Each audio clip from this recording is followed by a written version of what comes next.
mistake, but I'm having too much fun to wait. Flag her down when she comes back by. That one's yours and this one's mine. Bring another round. Bring another round. Bring another round. Bring another round. Bring another round. Bring another round. Bring another round. Bring another round. Bring another round.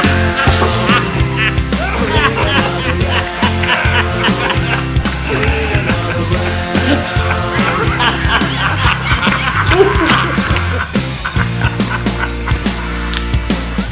Here's the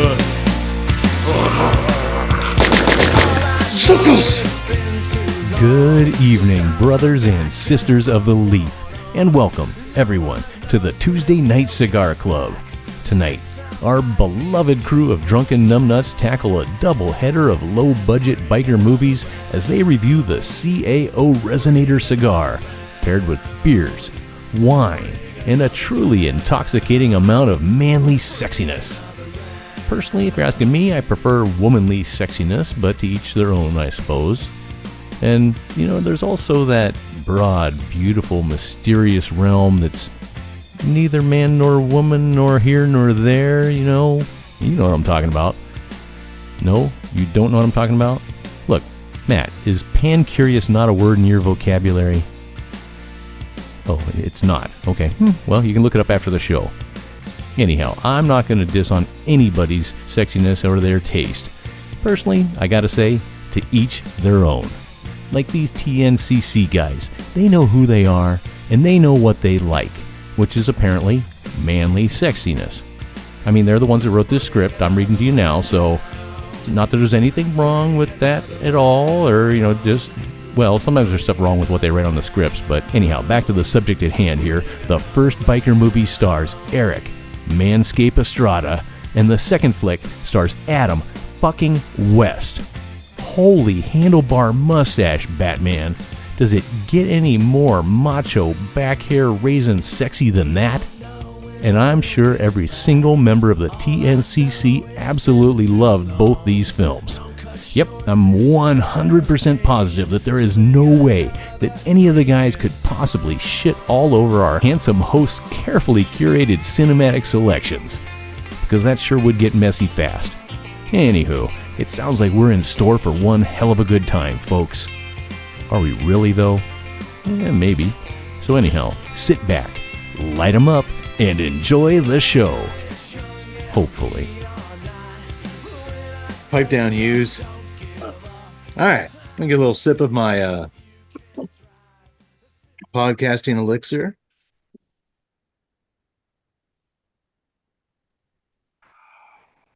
All right. Well, boys, it's trivia time. You like trivia? I do. Love trivia. Just depends on what kind of questions. What do these three actors all have in common? You ready? Ready. Leonardo DiCaprio, Charlton Heston, and Gregory Peck. Three men who have never been in my mom's kitchen. Three of them have never been in Tut's mom's kitchen as far as he knows. I'd like a Oh, moment. shit. You said Charlton Heston, right? Oh, I thought you said Charlton Beston. That bastard's been in there. Oh, God. Out of all the names I could have picked. Leonardo DiCaprio, Charlton Heston, and Gregory Peck was the third? Yes. What do they all have in common? Do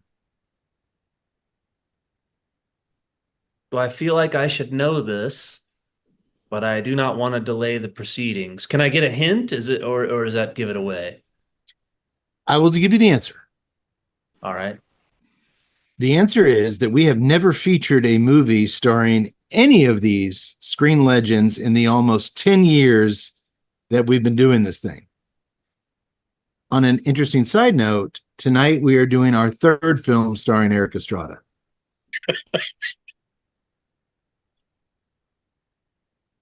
Wow. National treasure is Erik Estrada. It just Kind of makes you wonder, doesn't it? it just kind of makes sense, doesn't it?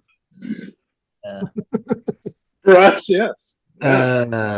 Look, I had a brilliant opening comedic bit centered around Tut's bushy Santa Claus beard he had going there forever. And then I had to go off and shave it, and I had to start from scratch. The other one doesn't like it. I loved it. I really liked it. I may have, when I saw you shaved it, I may have called you a dim-witted buffalo ass. Which one of the characters called somebody that in one of our movies tonight, and I've been using it on a daily basis. You dim-witted buffalo ass. Well, Tut, next time maybe give me just a few days notice before you do anything crazy, right? Sorry. It was really bushy. Yeah, it was great. Yeah, it was full of life. Well, folks, welcome to the Tuesday Night Cigar Club episode 168. Yay! One away, boys. One away. And I'm happy joining us tonight is our resident beer expert and founding original member of the Tuesday Night Cigar Club, Yak Boy, who just when'd you get back from Ireland? Like 2 days ago. Well, I got back on Monday. 3 days ago. I mean, 3 days. We record this on Tuesday, so that yesterday. I got back yesterday. Oh, you must be exhausted. I am. How was it? Did you have a good time? I had a great time. It was fantastic. Said before, it's like, you go driving through the country and it's like, you're looking at the Shire and Lord of the Rings. It's green and beautiful. There's no hobbits, but did you tear out some grass and eat it? No, of course not. That'd be ridiculous. Oh. Did you drink some Guinness? Yes, I drank an inordinate amount of Guinness. I wanted to be one of those guys that would help to foster a national shortage, but I got nowhere close. Is it true that it tastes different over there? It does. It does taste different. Better. Yes. Man, it's hard to believe. I don't know. I'm just saying that. I mean, it does. It's very hard to say like, oh, the beer. You literally open up your window and there's the Guinness Brewery. Like, yeah, why wouldn't it taste good? It's right across. I'm getting fresh beer, like literally across the street. Yeah. And what's even better is like, get stuck in traffic behind a tanker of nothing but Guinness beer. That's called a heist movie. I was just like, is that just like I thought it was like a, just a truck that had like a Guinness advertisement on it. No, it literally is like one of those giant canister liquid tractor trailers. Yeah. Matt Damon and Casey Affleck are showing up and stealing that. I mean, I thought about it, but did you fall in love with a girl, but her brother wouldn't give her dowry, and she was so pissed off and made your life miserable to where you had to fist fight her brother? I can't say as I did, but I mean, I can always go back and make sure that happens. Did you get oral sex from a leprechaun? You're in the hot seat. That's crazy talk. Leprechauns don't really exist. Not hearing a denial there, Cade. Yeah, they wouldn't know. Did you run into Bono or The Edge by any chance? Were they in the pubs drinking? I thought I saw some people that looked, it was one of those where I'm like, of course, I was drinking a lot. So look over and I'm like, that person, they must be important. And then was like, is that Bono? And I'm like, no, that's not. A lot of people were wearing sunglasses. And what about beanies? I mean, that's a dead giveaway for Edge. Yeah, the Edge always has one of those beanies on. Yeah, but I think like there's also like I saw a ton of people wearing beanies. What is also it was cold while I was there, or at least cold. Cold? What does that mean? Well, yeah, I think my truck said it was 119 today. The highs, the majority of the highs when I was there was 60 degrees. Oh, I think that's what actually killed my laptop. It just fucked the heat. Yeah. I some people were there. because they're over there, they're living there and they're used to it. They're walking around in like shorts and a t-shirt. I'm over there with like this jacket and a sweater, and everyone's like, and I'm like, I am freezing to death over here. Everyone's like, what? Of course, and I had to learn real quick, like the difference, people are like, is it hot back in Texas? It's 40 degrees. And you just see they're like, because we're there and it's like 22 Celsius. So look at Mr. He's talking Celsius. Look at Mr. Telling the temperature in Celsius when he's back. Hey, do you think I'm a STEM major and I don't even do that. Do you think when the Edge is at a bar and the bartender's like, you want to start a tab? And he's like, sure, mate. And he's like, all right, what's the name? Do you think he says the Edge? Yes. Do you think it's actually like on his credit card? Like it just says the Edge? The Edge. It does. I mean, that's what I've heard. Or maybe T period Edge. Tommy Edge. Tim Edge. Terrence. The Edge. Hey, that's enough about the Edge. I want to tell you a few stories about the African refuge. No, boo, hiss. That was my Bono impression. Sounded just like him. It was spot on. All right. Well, then I'll just do the whole show in that voice if it's working for you. Oh, no, yes. it's okay. Yes. It works. Well, I'm glad you made it back in one piece, Yaks. I'm glad you had a lot of good beers. Do you have any bangers and mash? No, but I ate an inordinate amount of fish and chips. Okay. Any stew? And stew, yes. Okay. A lot of traditional dishes. Pie. Pie? Yes, pie? Guinness pie? You know what kind. Shepherd's pie? Shepherd's pie. Yeah. Oh, yeah. Oh. Tut was asking if you slurped up any of that Dublin poontang. I haven't heard that word in a while. It was a family trip, Tut. Get your head out of the gutter. Get your head out of the gutter, mate. Huh? Do they call each other mates? No, I don't think so. No, those are Australians. What do Irish people call blokes? No, those are that I think's also Australian. They call each other bastards. And I'm looking at a whole room full of them right here. Now, Yak Boy, how are the fucking fish and chips? That actually sounds more. That's it right there. I can't do that voice. Then you'll be leaving the impersonations up to me, you bastard. I studied to do my impression. I studied after one of the most famous Irish people of all time, Mel Gibson. What are you talking about? It was in Scotland. It's not even the same fucking country. Oh, wait a minute. Isn't Dennis Miller Irish? Oh, God. Is he? No, I don't know. Oh. Yeah. I just knew that would push the doctor. Oh, man. Hey, Bono. How about you focus more on the tunes and teach us less about the Chechen rebels, huh?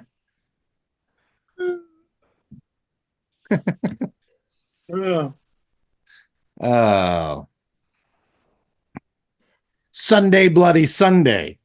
Sounds like a song about the night I lost my virginity in high school, huh? I think that's the night he lost his Sunday night football gig or Monday night football gig. Speaking of, that's coming around the corner. Football's back, baby. That's gonna be exciting. Very excited. My Bears are probably. For you, you've got a really good looking team right now. Yeah, I think my Bears are gonna win the Super Bowl this year, so that's exciting. And yeah, I'm counting down the days. I am so excited, just so excited. The less said about y'all's Cowboys, the better.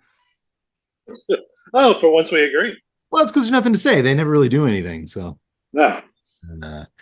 But I wish you guys the best of luck, and I always root for you guys when you're not We've got some really good looking rookie linemen, and I'm really appreciating them. But it doesn't matter come playoffs. You guys, playoffs, please. You guys are talking playoffs. I'm talking Super Bowls here. Well, folks, thanks for joining us. Tonight we're featuring a double feature for your entertainment. And what we do every episode is we have a feature film that we creatively pair with a premium cigar and an adult beverage. We've been doing it for almost 10 years, so why change now? Although I have a feeling after tonight we might have to make some changes. I might be facing a mutiny. But my fellow friends and podcast cohorts, but that'll be a private discussion we have afterwards. But yeah, so that's what we do. And I'm going to introduce, because it's quite a beast of a cigar we're smoking tonight. Let's get right to it. I think I could literally beat someone with this. It's just like Star Wars. It's like Death Star just keeps going across the screen. It's too much. If you're not watching us on YouTube, you're missing all kinds of sexiness. It won't even fit on my screen. Tonight's cigar is the Flathead Resonator by CAO. Well, it's got some nice little surface oils on it, doesn't it? That's Yeah, you can say this resonates with me. I like Yak's as a Death Star analogy. That's no moon. It's a cigar. Well, it is an 8 by 60, 8 inches by 60 ring gauge. Wrapper is Connecticut broadleaf. The binder is Connecticut Habano. Don't see that quite as often. The filler is Dominican Republic and Nicaragua. I will save the price point on this. It's a heavy fucking cigar, man. Just weigh that in your hand. Like, that's crazy. Looks like you hit somebody over the head with it. Yeah, but I just looked on the screen and I was just like, you guys feel the cigar. It's like I'm not sure what you're talking about. Hey, Todd, if you hold it up close to your mouth, you can hear a jingling noise. Open your mouth. You gotta. Okay. Well, the CAO's automotive-inspired Flathead lineup first began in 2015. There's been several releases since, and this latest entry, the Resonator, is named after a part of a vehicle or a motorcycle's exhaust system. Our movie tonight, our double feature of two movies tonight, both feature motorcycles heavily. So here we are smoking the perfectly paired bigass stogie. See if I can cut this thing. Tell you already lit up. Did you get anything on the cold draw? No. Okay. I didn't even really try to cold draw through this 8-inch bastard. I just lit up, and there was a nice little bit of pepper on it. Nice little cedar note to it. Just very, very light cedar. It's mainly dominated on pepper, but not a heavy black pepper. It's a very light pepper that's very nice. There's a nice little woodsy element to that first initial blast too. I'm getting a little bit of black licorice, maybe red licorice actually. A licorice note on the cold draw, mixed with a little must and a little earthiness. And now, if you'll excuse me for 45 minutes, I'm going to try to get this cigar to stay lit on fire. Yax, did you get it lit up? I'm working on it. I'm almost there. Just like just taking an inordinate amount of fire. It takes a couple of cranks to really kind of. Doctor, do you have any amusing limericks you could tell, or any short stories you could entertain us with while we take a moment to light these cigars? So difficult. I'm trying to light it, but it can't get towards the end of the cigar. Oh, I got a story. Uh-oh. Vincy, may I? Please, by all means. Okay. I didn't want to interrupt you, but I realized I had already interrupted you, and therefore I figured. Okay, so George Clinton, Parliament Funkadelic, P-Funk Master, is driving through this town, and it's in the evenings, kind of at night, and the dude is just tripping balls, and he's like, really heavy up on the LSD, got the marijuana going, and he looks out the front of the car. He's in the back seat, and there's fucking zombies. And he goes, and he's like, and I'm not telling you guys, it's zombies, real fucking zombies. And he was like, they were everywhere, and they were like coming up to the car, and it was just he was freaking out. He was so scared, he pissed his pants in the car, and he was just like, "Get out of here! You got to get out of here!" And what they did, he was sort of right. They actually were zombies. He drove through the set of Night of the Living Dead as they were filming it. That's the story. Is that a true story? That's a true story, according to a documentary I just watched. It's like George. And it was him telling it. So, all right, now that begs an interesting question. For a lot of his life, he was based out of LSD. He was baked on marijuana. So, is it true? I don't know, but that's what he claims. It's a good story. It was pretty cool. I also learned that Atomic Dog, the song Atomic Dog. Mm-hmm. Well, they were in the studio and they were trying to cut it, and George Clinton was outside, just getting fucking stoned. And they said at this point in his life, he was just so stoned all the time and so high all the time. He was just super paranoid, and he just thought everybody was out to get him.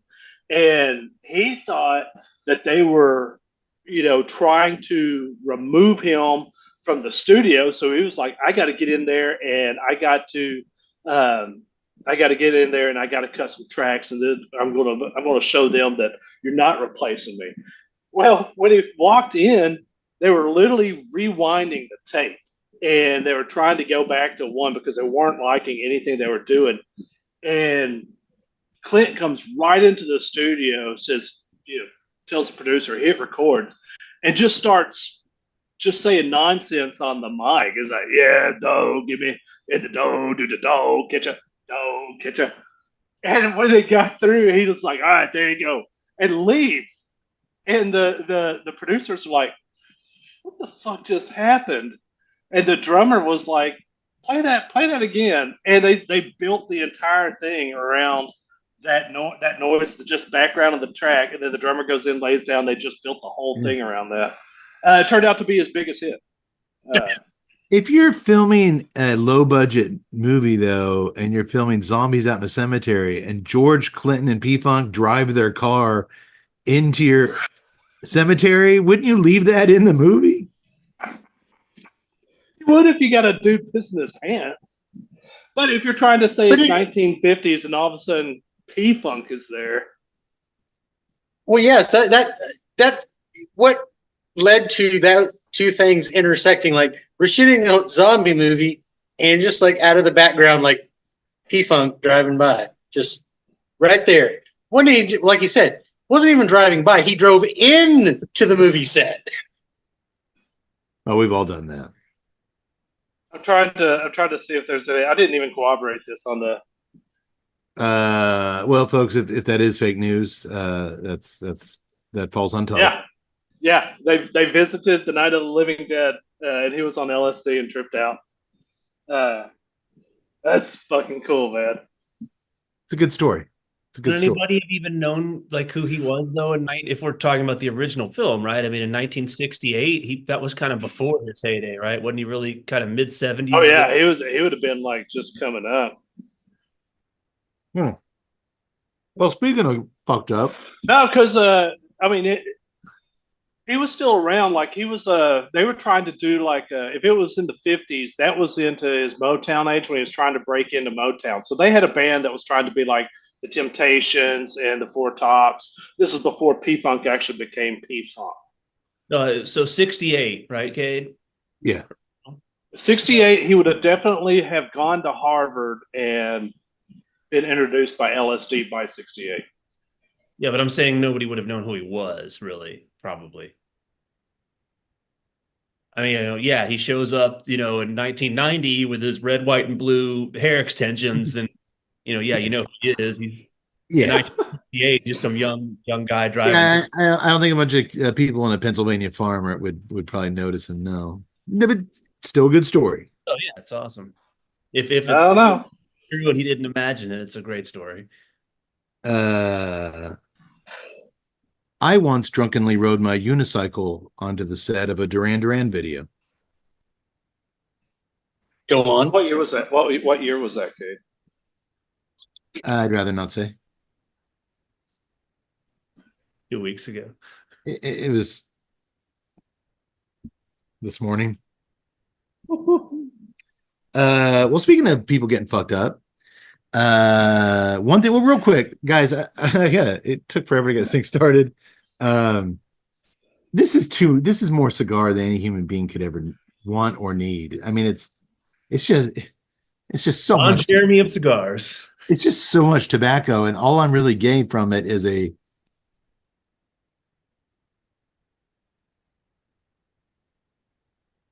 some earth and leather. That's it. No spice. Yeah. I'm really not getting any spice through the nose.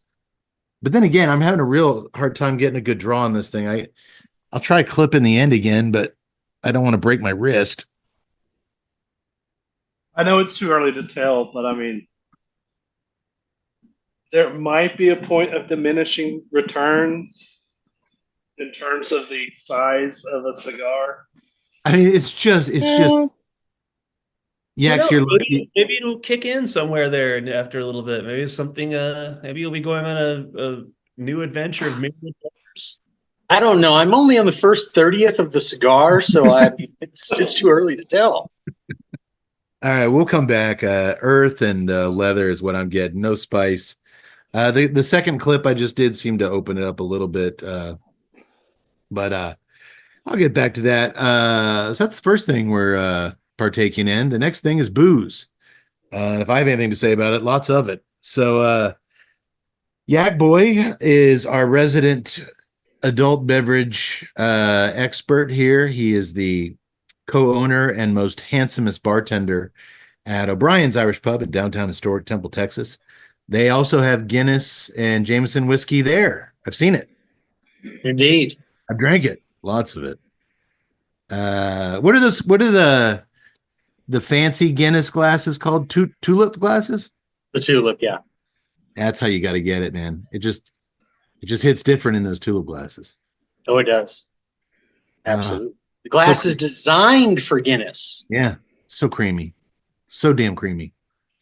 Well, Yaks, let's start off. Back in the old days, folks, we used to sit around the table here, this table, drink the same beer, talk about it, see if our experiences were the same. Now that we do the show through this format, we all go out and get whatever we want to drink, and we compare how our beers or cocktails or whatnot interact with the cigar. So you get 3 different viewpoints on the cigar, 4 different viewpoints on the beverages, and I actually think it's a much better way of doing things. So tonight, start with Tut. What's Mr. Tuttle drinking tonight? Water. He's drinking the Small Time Lager, Austin Beer Works, of course, located in wonderful Austin, Texas. The Small Time Lager is, no, that must be a mistake. It only says 3%. That can't be right. I think that constitutes a non-alcoholic beer. We have never had a 3% beer on this show in almost 10 years. And, Tut, you can make any beer cold. Yeah. You could have got a real beer. I thought it was when I picked it up. Had you ever had that before? No. So Tut, is your story is that you didn't know that it was only 3% ABV? No, I've had the Fire Eagle, the Pearl Snap. There's another one from Austin, and I really like the Fire Eagle. That's their IPA. The Pearl Snap's okay. It's a German style. This said light beer. I knew it was hot. I'm like, all right, let's get it on. I like them. And then So when you- I looked up on the website to send it over to Yak Boy, and I saw that. Wait, what? Okay. I'll accept that because otherwise, man, I was gonna tell you to go inside and send your wife out here so we can drink with somebody that's got a pair of balls. When you sent that picture, I was just like, is this some kind of joke? Like, what are you really drinking? Actually, I'm probably going to put this as a staple of mine. That'd be a good breakfast beer before work. No, that's one of the first things I always look at is the ABV when I get a beer. I'm just not used to craft beer having something like that type of an offer. I can see that. I can accept that. Like it's so ridiculous on the surface that you just wouldn't assume that it would be less than like a minimum like 4.8 or something. Yeah, So- boy, what ABV is a Coors Light? Coors Light is right around 5. I thought all domestic light beers were came in at 4.2. I thought Bud Light, Coors Light, Miller Light, I thought they were all like a 4.2. And then between 4 and 5, typically. All right. But Anything else you can tell us about the beer that might stop us from making fun of Tut? it only has 89 calories. Oh, okay. It's made with Uber Premium Pil. Oh, I'm sorry, I misread that. Loser Premium Pilsner malts. Loser malts. My God. Laugh it up. Just laugh it up. It's fine. Was this on? I don't know here, fellas. He shaved the beard. He's switching to a low calorie 3% light beer. What's going on here, sir? Nothing. Instead of P-Funk, should we start calling Tut T-Funk? Ooh. Oh, he's changing his name to T-Funk, isn't he? God damn it. Why do I give him these little kernels of something? All right. Well, I changed my name on this thing. I imagine throwing that beer up against this giant horse dick of a cigar is probably not doing anything. Oh, you can taste all the flavors of the cigar. There's nothing impeding it. I'm sure. All two flavors, the leather and earthiness. All right. What about the doctor? Yak Boy, what's he drinking? Oh, and Tut. What was it? The small-minded? Small time. Small time. All time. Was there a way you were tying that into our films tonight? Not without being mean. You can I be got mean. it figured out, boys. I figured it out. Tut is going to pretend that he's 22 years old. He's mounting a campaign for president of his fraternity at Texas State this fall. I knew it. I fucking knew it. He shaved the beard. Low calorie, low ABV beers is what those fucking new age pussies are drinking. Tut's gonna try and become the big man on campus at Texas State. One, it's my senior year, and two, I'm not hiding my senior-esque physique. I'm walking into Phi Delta Kappa and I'm being like, motherfuckers, I own you. Anybody want to step outside for a vape?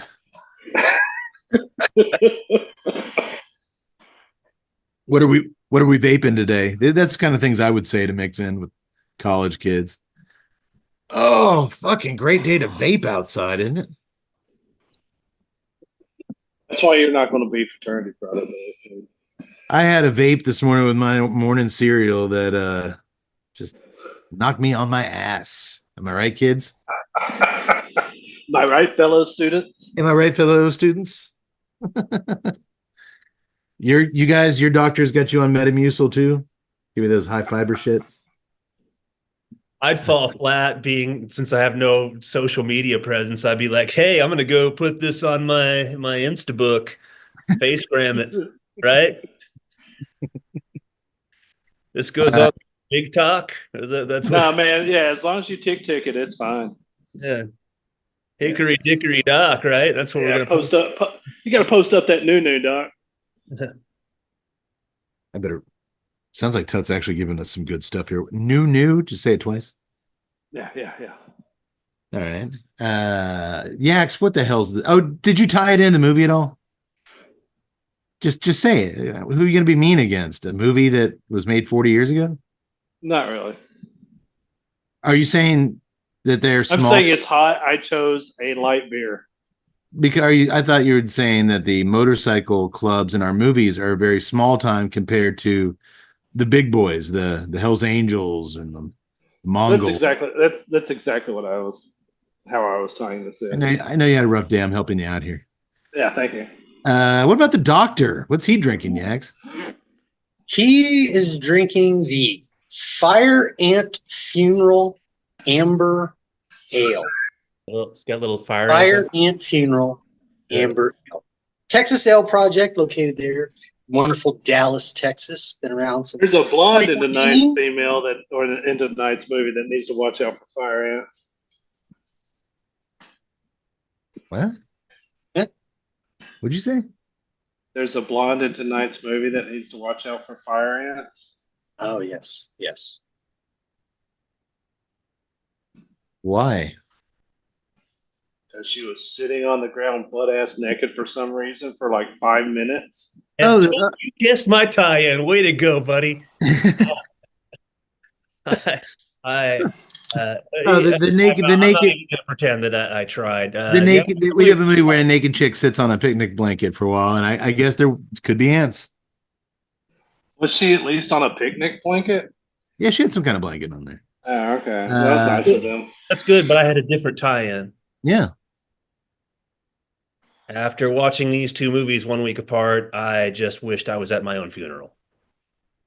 I thought you were going to go outside, get some fire ants, and have them sting your eyeballs out. Yeah. I thought it was going to be like the Native American torture where they buried you up to your head and then they poured honey on you next to a fire ant. Now that's always a good torture, Tut. But after this two movies, haven't I been tortured enough? I wanted to go out painlessly. I would think so. I would totally think so. I just wanted a funeral. Well, Doctor, is it as I don't know if it sounds good. Is it good? Being that it is an amber ale, and I did we cut you off, Yaks? Did you have more to say about this? Were there some more background? I was just going to fill in the technicals. It's a 6% ABV, and it says it's real 32 IBUs. I find that hard for a amber. 32, and it says it's has complex flavors made with 7 different malts. So the 32 IBU, I can believe there really isn't much bite to it. Being that it is the Texas Ale Project, you can see there's definitely a Shiner influence on it. But it's the book is still out on it after making it through one can. Plus, much like Randy Quaid's character in Kingpin, I was sniffing some glue out in the parking lot beforehand. So I'm not sure how this is going to turn, but we'll see. It's not blowing my skirt up yet, but I'm not like, I think it's one of those things where can 2 and 3, I'm probably going to be just fine with it. Okay. I've actually never had an amber ale that I liked, so I'll be curious to see if this one turns the corner for you. That's what did you say, 7 different malts, Yaks? Yes. I did not find out which malts. It just said it was made with 7 different malts. It does not seem that complex, but when I say that, I do not mean that as a slam. Okay. That makes sense. This cigar does not seem complex, and I do mean that as a slam.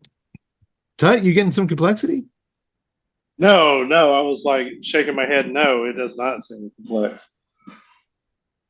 I do like some leather, and it's very light. Little ant on the can. I like that. Leather and earth, my friends. 7 malts, 3%. What's going on here tonight? Yaks? The 6%, buddy. Hey, props to you.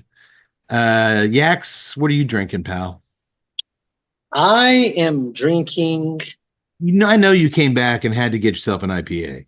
Look, I'm holding this up, but I'm just drinking Guinness. Everything from now on will only be Guinness. Guinness all the time. I lied before. The cigar flavors, it's only Guinness. I soak the cigar in Guinness. That's all I'm tasting right now. Actually, no. Soaking the cigar in Guinness doesn't sound like the most crazy idea I've ever heard. I am drinking the Juicy Little Thing Hazy IPA from Sierra Nevada. 6.5%, 35 IBUs. It's guava, mango, grapefruit. It's fruit salad in a can. It sounds refreshing. It is. It truly is. And of course, I went ahead with it being juicy with our movie. One of the actresses back in the day was on a very wonderful TV show, and she was a juicy little thing. Usually I can give you a little bit of leash here. I knew it was going to be terrible, but I went with it anyways. Whew. Okay. I am done. Excuse me, I have 3 hours of cigar to smoke, so. What am I drinking, Yaks? You are putting your lips on a biker. I am. Not the first time, won't be the last. The biker. The biker. It is 4 Vines. The biker, which is this is their 2020 Zinfandel. 4 Vines is located in Paso Robles, California. Paso Robles. That's Robles, yes. Isn't that where the Keanu Reeves wine movie took place? Is it? It's a destination wedding in Paso Robles. Yeah, that's where they went for that movie. Oh, I love that movie. Oh, I did. All right. It's the Zinfandel. The only notables, they age at 12 months in French, Hungarian, and American oak casks. Oh, thank God. I thought you were talking about people. I can still taste my toothpaste. The Hungarian and French people bathe in it, and then they bottle it up and serve it to you. And then I drink it, and I'm considered the aging vessel. Yes. I don't drink Zinfandel often. I find it sometimes a little too spicy. Where I usually prefer like a drier Montepulciano or a Cabernet or even a Pinot Noir. But man, kind of like the doctor's beer. The first glass was a little uneven. Now that it's settled down, it's still a little. It's got a little bit of spice on the swallow, but there is that kind of blackberry, kind of like almost like a blackberry jam kind of taste on the back. It's not bad. It's not bad for something. Zinfandel is usually pretty strong too. It's usually a little kick up from sometimes they're more 15% to 70%. Did you hear that, Tut? I'm sorry. This gigantic cigar was in my face. Doctor, this wine is 14.5%. Okay, I guess that's about normal for red. But yeah, it's actually, man, it's certainly not hurting the cigar. Stick of dynamite couldn't hurt this thing. But it's, and who knows, maybe that leathery thing, if you guys aren't getting it, maybe that leathery, because Zinfandels and wine can kind of have that leathery. That might be from the wine. Are you guys getting any kind of leather from the cigar? Yeah, I've been getting a light leather from the start. Oh, okay. All right, man. That's it. I mean, I will say this. Once I did the other clip, that ash is the burn line is burning smooth, which at a 60 ring gauge, you got to really, bunch that right to keep from having any kind of construction issues. But I mean, the ash is holding well. It's drawing much better now, but man, I find with these 60 ring gauge cigars, which were all the rage, 5-6 years ago, and I guess people are still digging them. To me, it's just crazy how the bigger the cigar you can make, the less flavor it has. Yeah. There's some exceptions, but for the most part, yeah. The only 60, 70 range gauge cigar that I've ever really enjoyed was the old My Uzi Weighs a Ton from yeah. the Muwats. Those things had a great blend to them. But yeah, man, this is just kind of a whole lot of nothing. But I'm like Yak said, I'm only into the 30th of this thing, so we'll come back to it. If anything pops up though, please interrupt me and let me know.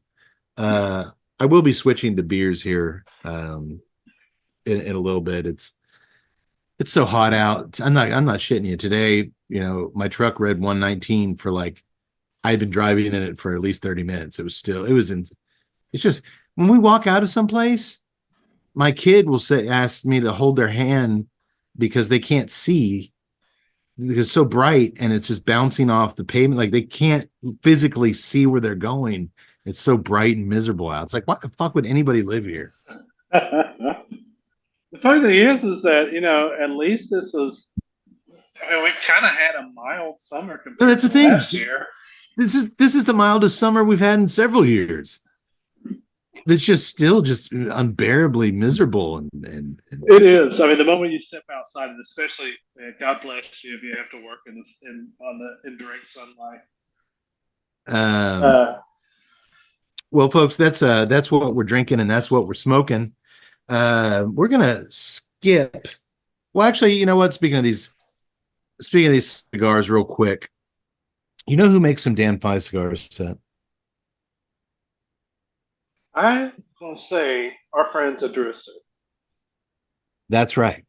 And Drew Estate has a stick out right now that y'all will definitely want to get your hands on. Following the resounding success of Drew Estate's partnership with Blackened Whiskey on the Blackened Cigars M81 Maduro to the Core back in 2022, Drew Estate has unleashed the new Connecticut shade-wrapped Blackened 684 Shade to Black. The 84 being a nod to 1984 when the Fade to Black album was released by Metallica.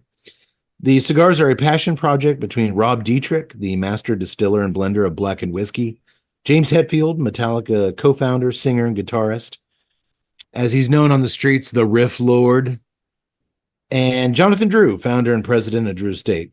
Hetfield and Dietrich worked closely with Drew, a friend of Dietrich's for over a decade, to create the perfect blend for the cigar. The Blackened S84 Shade to Black takes aficionados on a nuanced journey with its deliciously smooth and inviting blend. Wrapped in a luxurious Connecticut Ecuador cover leaf, the consumer experience of this expression is distinctly different from the original, while still retaining foundational qualities of the M81 due to the Connecticut River Valley broadleaf Maduro binder and Nicaraguan Maduro and Pennsylvania broadleaf Maduro filler leaves. James Hetfield of Metallica shares his excitement, stating, "Shade to Black is more than just a cigar for us. It's a celebration of passion and a tribute to the craftsmen who strive for excellence in their lives." Hey, like us.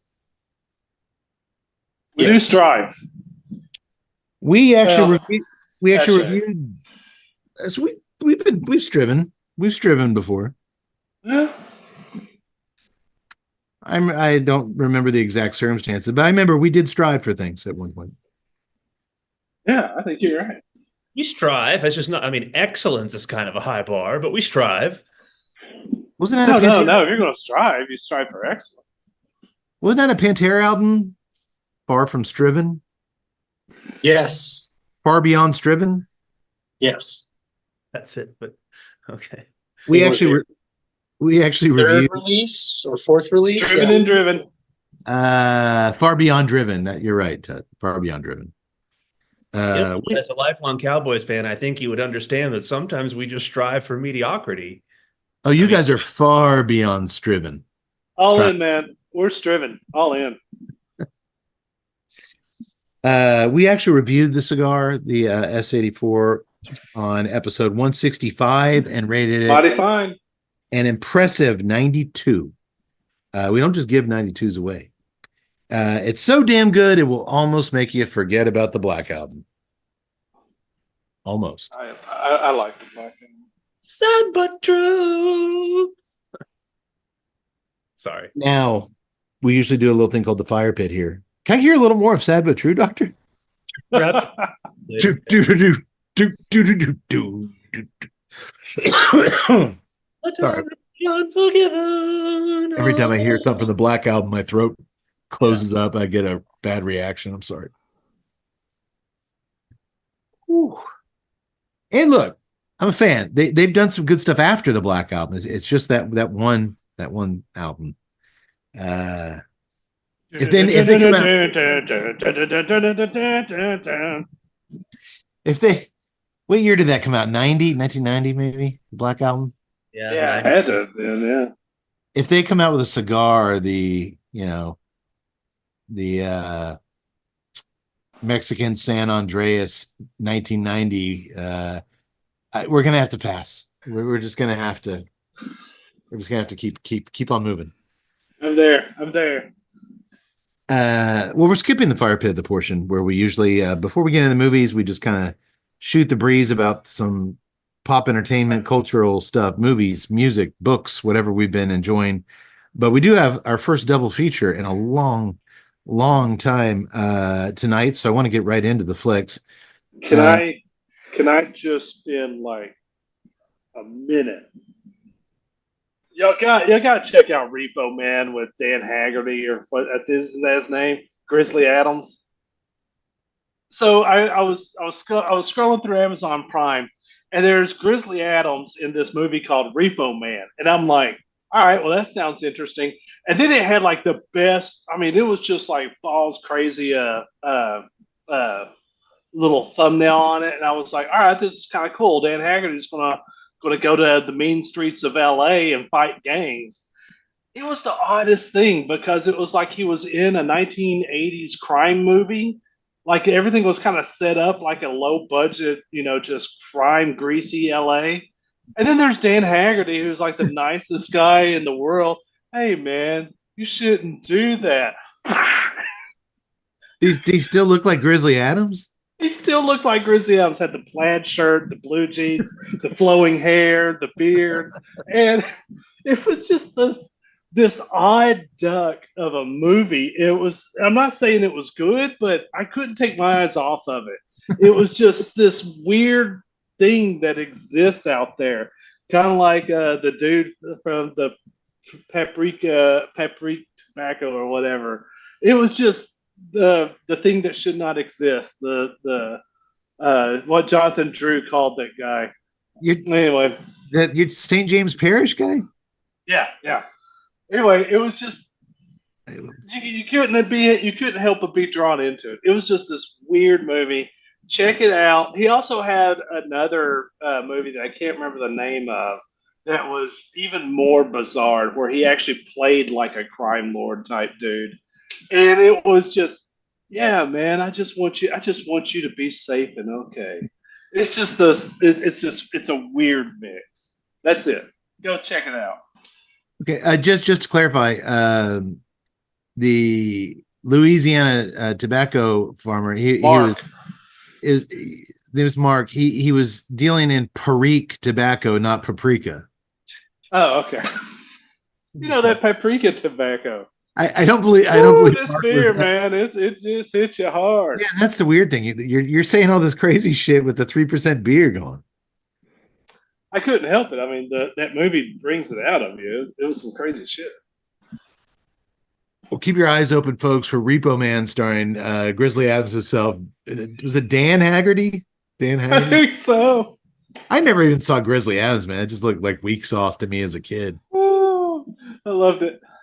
I liked edgier shit. You know what I'm saying? DJ and the Bear. I never saw that either. I never saw those. I never watched that kind of stuff. My interest lied elsewhere, but we'll get into that after the show. Falcon Crest. So we were supposed to record a show 2 weeks ago. Tut, you fell ill. Mm-hmm. And that show was going to feature the movie, the 1992's The Last Riders.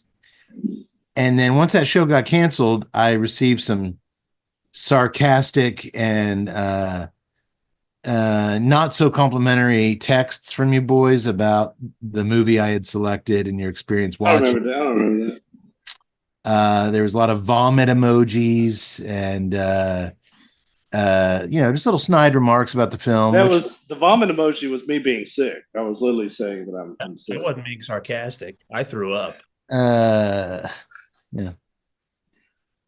Dud said the flu didn't give him explosive diarrhea. This movie did. I don't say that at all. Anyway, I'm not going to denigrate Erik Estrada like that. I had a little bit of time, and I'd already bought this bottle of the Biker Zinfandel wine. So I was like, I'll find us a better biker movie. And so that's that makes sense. Tonight we've got a treat for you guys. We've got 2 biker movies. Let's just dive right into it, shall we? The Last Riders, 1992. Unless you guys actually pick something up in your cigar you need to report on. Cigar this size should be able to give me something, but it's got nothing. Oh, I guess tastes like biker tire. Tastes like a what tire? Like a biker tire. A biker tire. There you go. No, I'm joking. It's still the same leather, man. Yeah, I'm going to take one more last puff before we get into this. And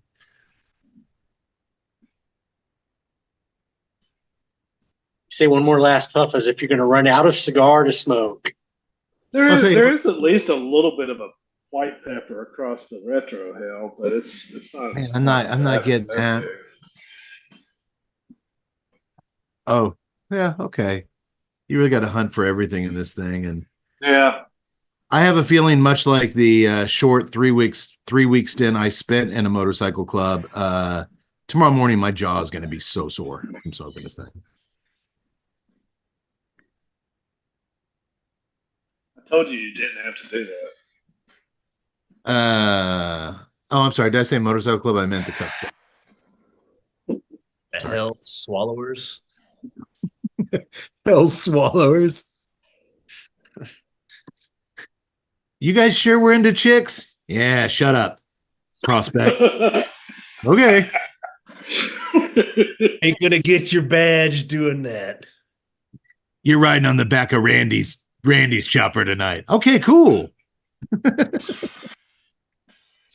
The film is The Last Riders. The director of tonight's first film, which was co-written by Ray Garman and Addison Randall, is a Syrian fellow by the name of Joseph Mehri, M-E-H-R-I, I don't want to butcher that, Mehri, who produced an impressive number of movies that the TNCC has previously featured. Listen to how many movies we've done on this podcast that this dude had produced. Remember Bikini Summer? Indeed. He produced Bikini Summers 1, 2, and 3, which 3 eludes me. I've looked everywhere. I'm going to have to order a bootleg DVD one of these days because I can't find that anywhere. Remember Shotgun Jones? Yeah, I actually do remember that. With the crazy long-haired cop, Shotgun Jones? Yes. Remember Land of the Free with William Shatner and Jeff Speakman? Shatner was like a senator. Yeah, he was like a politician. He was like a crooked senator or something. Yeah. And finally, he produced from our now classic, I've been told, Anna Nicole Smith centric episodes, both Skyscraper and To the Limit. No way. Hey, a lot of TNCC history wouldn't have been made without this guy. Are you sure about that? Are you sure I was in those 2 movies? Oh, I would never thought that I would look back fondly and with fond memories of those 2 movies. Yeah, those are fun shows. But get that, I mean, out of 168 episodes, this dude produced at least 6 of the flicks we talked about. That's quite a pedigree. It's not surprising, but yeah. And 168 episodes, we have not squeezed in 1 Meryl Streep episode, but we have 2 Anna Nicole Smith episodes. Oh, that's cool. I'm actually proud of that. I feel disappointed over to Charlton Heston or Gregory Pecker DiCaprio, but that I'm proud of. I didn't know. I didn't know they made 3% beers. Are those for babies? Is that a baby beer? You know what? We're making fun of Tut, but there's really like a tiny little zero next to it. It's 30%. He's just getting fucked up. Well, falls through his desk. No, I actually had to do it. Though. It was 3%. The film starts off with DEA and a DEA raid led by a crooked agent who looks just like actor William Smith, who actually appears in this film later on, but it's not him. But I thought because he's in the movie, I was like, William Smith, he's looking pretty good. Oh wait, that's the second movie in a row where that has happened, where it was like in Justice Ninja style. One of the cops happens to look like it was confusing. Do you guys think that looked like William Smith? I did. In Justice Ninja a little bit, yeah. In this flick, yes, I thought that. But the thing that tipped me off was he didn't have the Yeah, he didn't talk like this. Do you want me to do the rest of the show in my William Smith voice? Please do not. If you want to. No, that's on you. After some opening credits where we track along the boardwalk with a hot chick named Feather in a teeny-eeny fringe bikini. At this point, I'm all in. That is my favorite 80s bikini. You got the fringe on the bottom, the fringe on top. She's looking muscular. She's looking like she's coming right off of Venice Beach, the wind blowing in her hair. Yeah. We're off to the races, buddy. We're off to the fucking races. It turns out the chick is carrying a kilo. Hey, she gets even better. She's carrying a kilo of Colombian Pure concealed in her boombox, playing her music. And she ducks into a palm reader's beachfront shop to sell it to a biker named Spider. Has there ever been a movie with bikers where one of them isn't named Spider? No, they're all named Spider.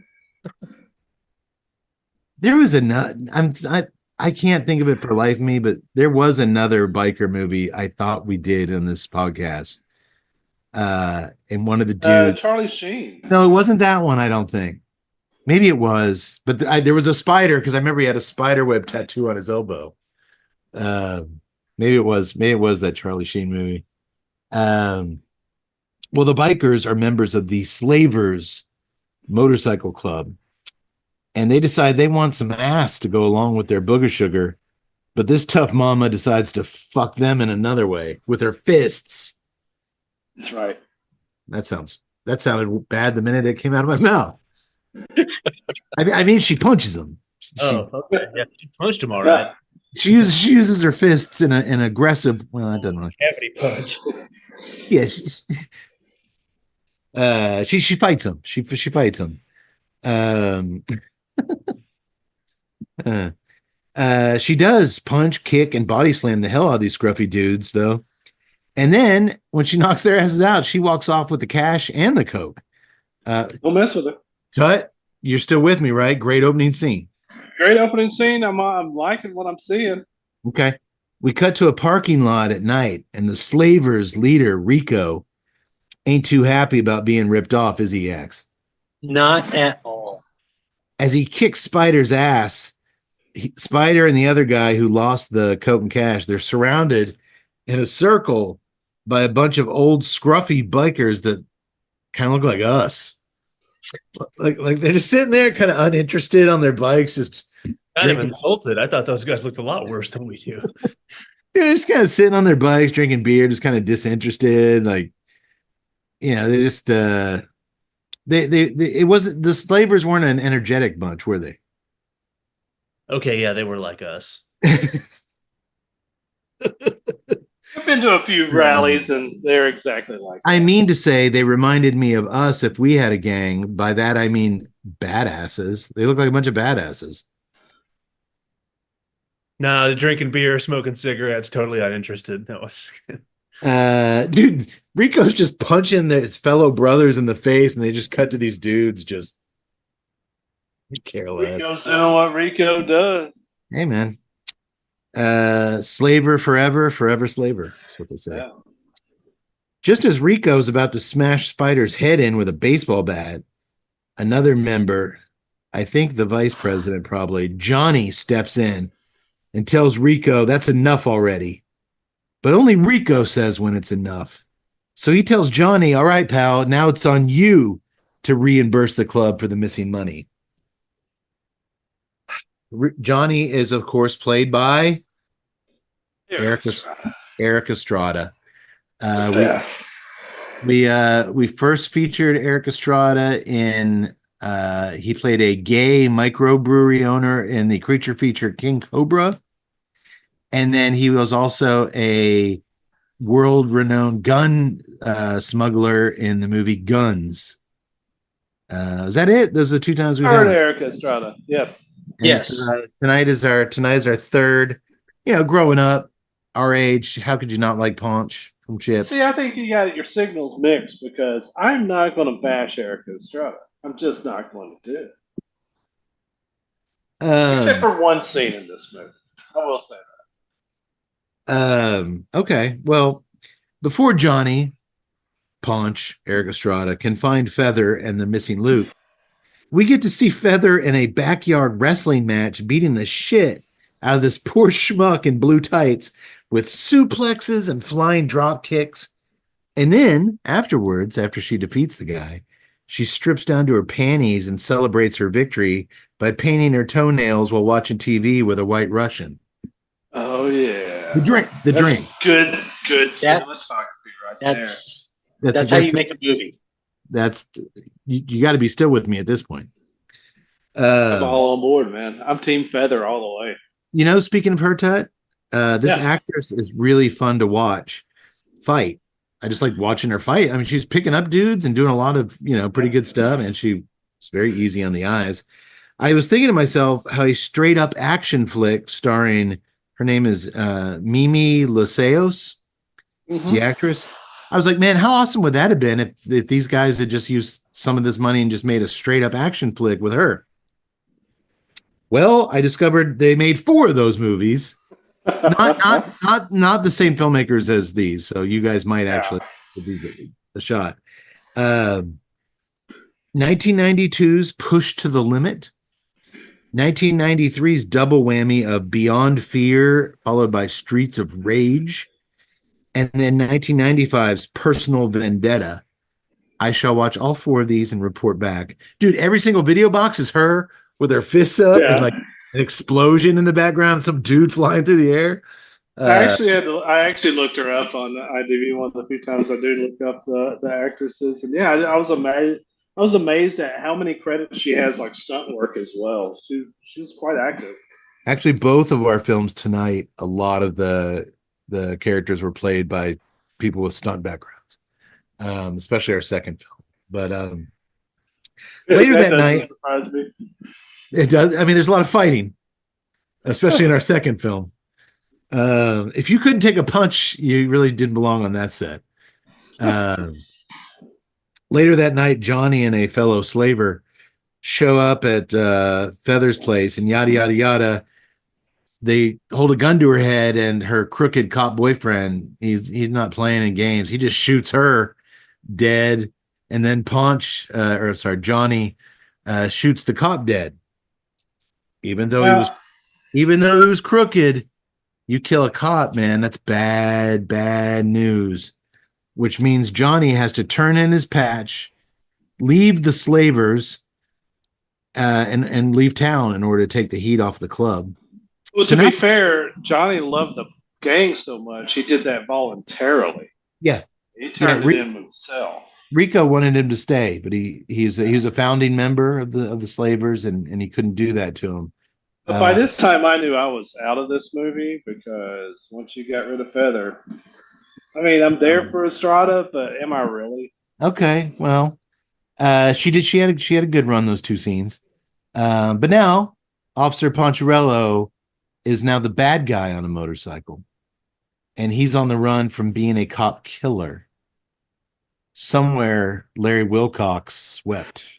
Well, Frank, it looks like these chips don't come with any salsa. Did I get that right? Was that the name of his partner in John Chips, Larry Wilcox? That's the actor's name. Yeah. It was John. It was Officer John. Yeah. Uh, Larry Wilcox. You're right. Yeah. Man, didn't even look that up. Just went with it. And Larry Pine, father of Chris, as the police chief. Yeah, the chief or the sergeant, I believe. I believe he was always griping about the chief breathing down his neck. Which I guess every sergeant in 80s. I was about to say, which one was it? Every TV's 80s sergeant says that. But all right, you boys ready for a montage? Because it's montage time. Sometimes you got to break the rules to get justice. As we watch these slavers cruise through the dark streets of downtown LA. Now, I'm going to guess this was LA because she was on Venice Beach. Clearly, she wasn't in Vegas in that scene. But they go back and forth between LA and Vegas very. Yeah. So I'm going to say that they're in downtown LA here because that's what it looked like. We're treated to a performance by the all-girl rock band, the Sheilas, featuring a TNCC first. In the middle of this rockin' tune, there's a blistering flute solo. Keyboardist just picks up this pretty attractive keyboardist, whips out this flute, and just starts wailing on this thing. Little ham and eggs right there. At this point in the movie, if you told me like it's 1982, I would have believed you without question. Yeah. And I was really hoping it was because I'm like, all right, wait a second. When was this movie made? I thought like maybe it was made like early 80s and they just released it. No. You know, it sat on a shelf somewhere. Somewhere Ian Anderson wept. Is that the guy from Jethro Tull? Did I get that right? I don't think we got a lot of Jethro Tull fans here. That's a shame. Well, the Slayers are cruising through the streets of LA while the chicks are playing their music with the flute solo. I thought it was funny how in the wide shots, for budgetary reasons, I'm sure, only like when you see the riders from behind the slavers, only like 2 or 3 of them have the patches. It's like they just put out an open call for motorcycle riders. Like, hey, if you got a motorcycle, meet us here. And I got enough patches for 4 guys. We got 50. What I thought was funny was that, who in the credits, the producer was dating somebody in this band because we were treated to a 3-minute long music video that had nothing to do with the movie at all. And this is one of 2. Point, that's pure 80s right there. And it's actually one of 2 musical pieces that the Sheilas will provide for us this evening. No, I watched the whole thing. On his way up to Canada to get away from the law, Johnny ends up in a little Nevada desert town where he reunites with an old pal, car mechanic Hammer, played by the actual legendary William Smith. I thought he had made his way already all the way up to Oregon because William Smith's wearing this Beavers hat. But I guess William Smith just likes beaver. Doctor style. We both went to Oregon State, me and William. Hammer convinces Johnny to stick around for a couple of weeks. I need your help working on these goddamn European sedans. It's like, okay, man, let's just gargle with some salt water, see where that gets us. My God, can you imagine? Like, and he's always got a cigarette going, and he's like hovering over like the engine's like oil pan and gas tank with his big ash hanging off. Like, I love that guy. I think I mentioned it. He's been on a few movies on our podcast, but he was one of those dudes that if you watched 80s TV, yeah, 18, Spencer for Hire, Mike Hammer, Riptide, Simon. That dude made the rounds on all. He was even on Walker Texas Ranger. I remember he was like one of I believe he was one of Fred Hunter's like reoccurring villains. Like, damn it, Hammer, damn it, Hunter.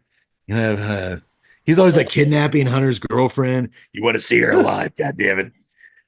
He's just a cool dude on screen. Is his now you're right about that with the TV, and his filmography covers God so much. But I think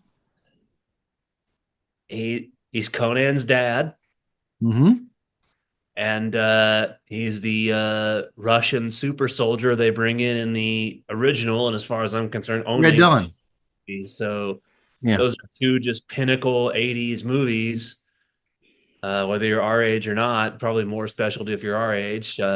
Obviously, a ton of shit, but those are two of the first things I think of when I think of William Smith.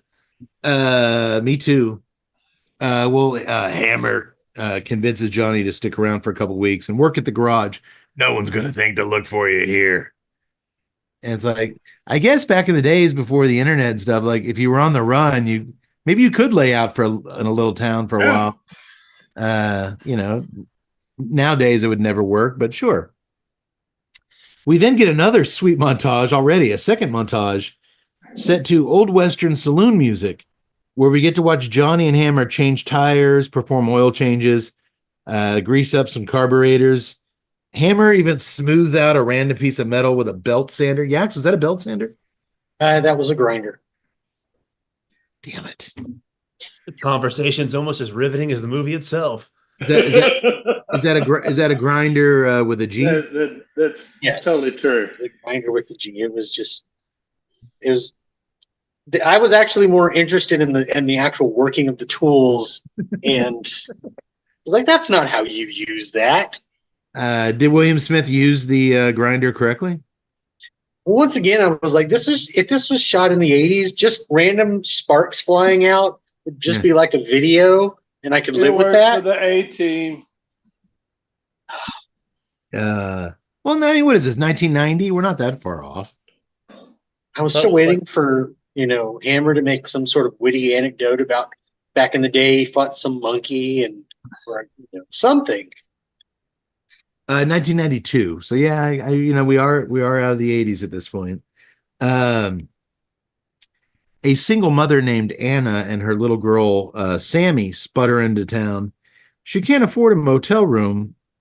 While Johnny orders the necessary parts to fix her Buick. So she reluctantly takes him up on his offer to stay at his mobile home. All he's got in the fridge is some beers and a frozen pizza. She sends him to the market, where we get another third montage of Ponch grocery shopping. Dude, he's selecting like fresh tomatoes, some green onions in the produce section, while we cut to Anna mopping and cleaning his little dingy trailer. She doesn't want to stay. She doesn't want to be a freeloader. She's going to clean and do what she can to earn their way. Later that night, Johnny can't eat with chopsticks. So they reluctantly ditch Anna's homemade Japanese dinner and go out for burgers. She's slowly but surely, she's warming up to Johnny. The ice is melting, am I right? I mean, yeah, but she's no Feather, so I really didn't care at this point. Feather's gone, Tut's dead. Yeah, Tut's like me. Who gives a shit? Feather's not gone. This is all just She'll always be here. It's terrible. It's boring. It's just I'm wondering when something's going to happen. Well, here's what I can't disagree with Mincy. Here's what happened. Like, by this time, you get another montage. I'm going to tell you what happened. It's not even like the Revenge of the Nerds cleaning, where it's happy cleaning and everybody is like doing some cool shit. Booger's over there smoking a joint. No, there's nothing cool going on. When Ponch was squeezing those tomatoes, that was something. Up next, we actually get our fourth montage as they go to bed.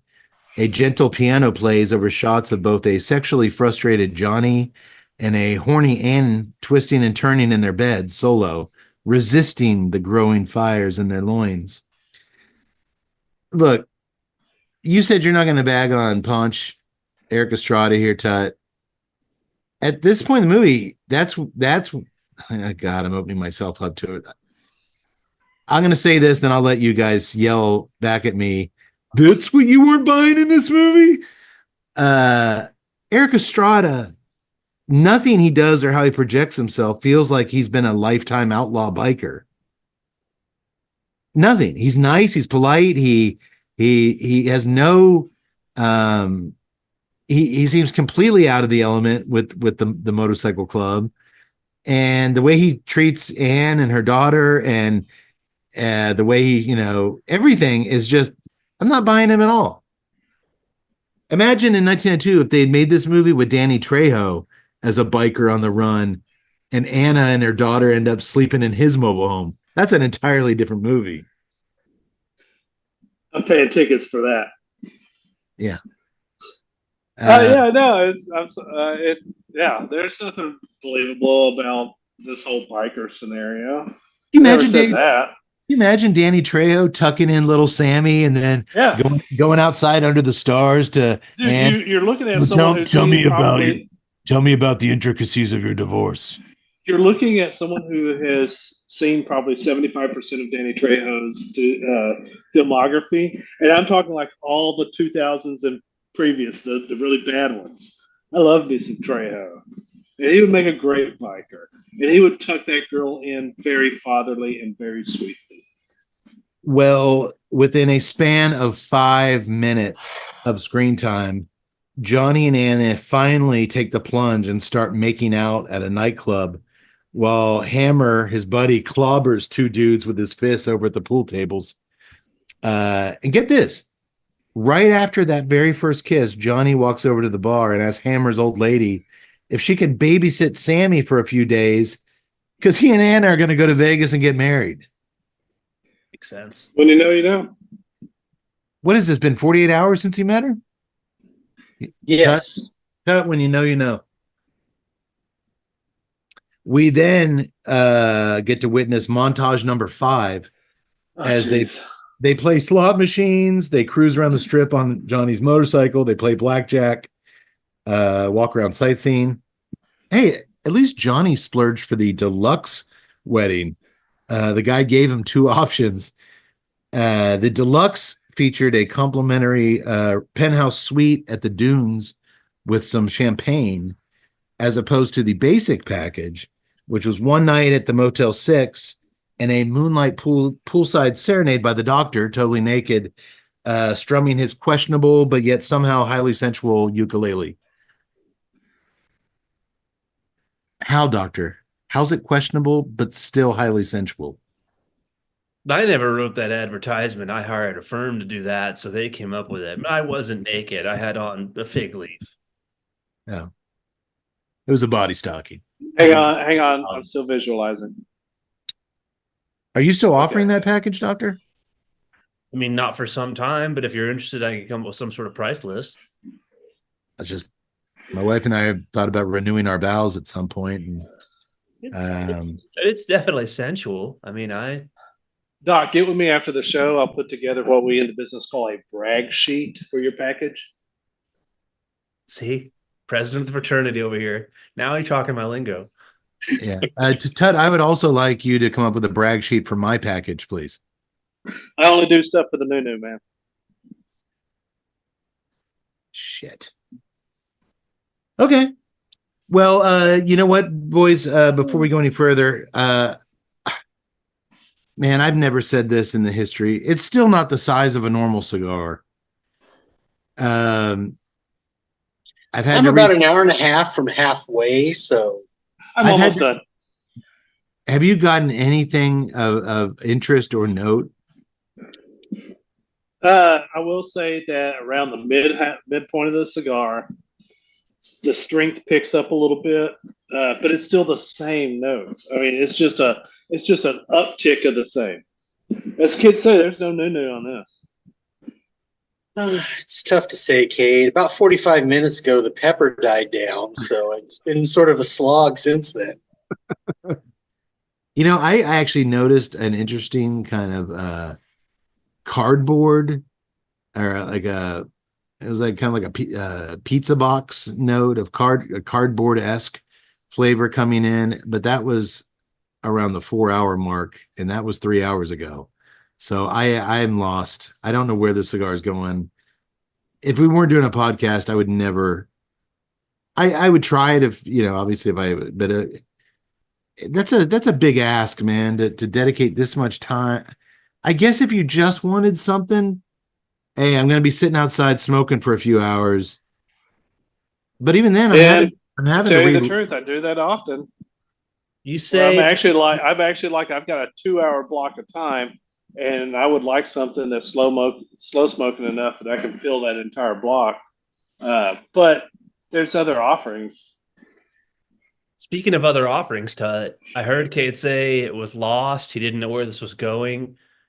And that sounds more than ever like a guy who needs a doctor to sing Air Supply is making love out of nothing at all at the Motel 6 pool to him and his woman. You better not be fooling. Yeah, I was about to say. I'm gonna reach you. Well, there's a little teaser there. Love that song. Yeah. I'm not gonna lie, I love Air Supply. I dig it. The power of love. Come on, man. I cannot do this enough. I've been. God. For God, dog. Let's all talk about our favorite Air Supply songs. I cannot. I need a timeout. I need to huddle. I need to rethink things. This is going ways I didn't anticipate. I thought you really wanted a timeout. I'm sorry. No, I know I do. Anybody else needs some way that we can cut to our own third montage here? We're my ukulele by the Motel 6 pool. We're about halfway through. Since I'm just kind of talking us through the film and nobody else liked it, so nobody's really got anything to say. It's gonna be a quick show. No, I got lots to say about the other movie. This one was just that's why I picked another movie. Hopefully the enthusiasm level. I very much like Tut. I was like, after they lost the sweet eye candy, it was, and then they were like you just said, all of a sudden this badass is a family guy. He found his soulmate after 48 hours. He was never a badass. That was my whole thing. He never looked tough. I bought him more as the gay microbrewery owner in King Cobra or whatever the hell that movie was than as a tough biker, for Pete's sake. Anyway, I'll meet you guys back here in a couple minutes. And I don't know how to do it, making love. Out of nothing at all.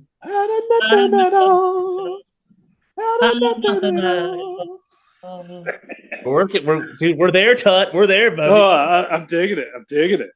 Hey, yeah, there's big trouble brewing in Little Vegas, though, as the crooked William Smith looking cop who's hunting down Johnny just happens to be vacationing in Sin City, and as luck would have it, well, Johnny and his new bride are walking around aimlessly, just staring at stuff. They bump into this cop, and he's like, "Hey, Johnny, it's been years." And he gets his girlfriend to take a picture of the two of them. That's gonna come in handy later. Johnny acts like he doesn't. My name, I don't know who you are, man. Leave me alone. And Anna, she's known her new husband all of 48 hours. She doesn't question it. Who was that guy? I don't know. Well, he knew you. Yeah, I don't like that. Okay, let's go drink some more champagne. Let's not question anything. Hey, at least we're not my life choices. At least we're not the Motel 6 with that naked ukulele player.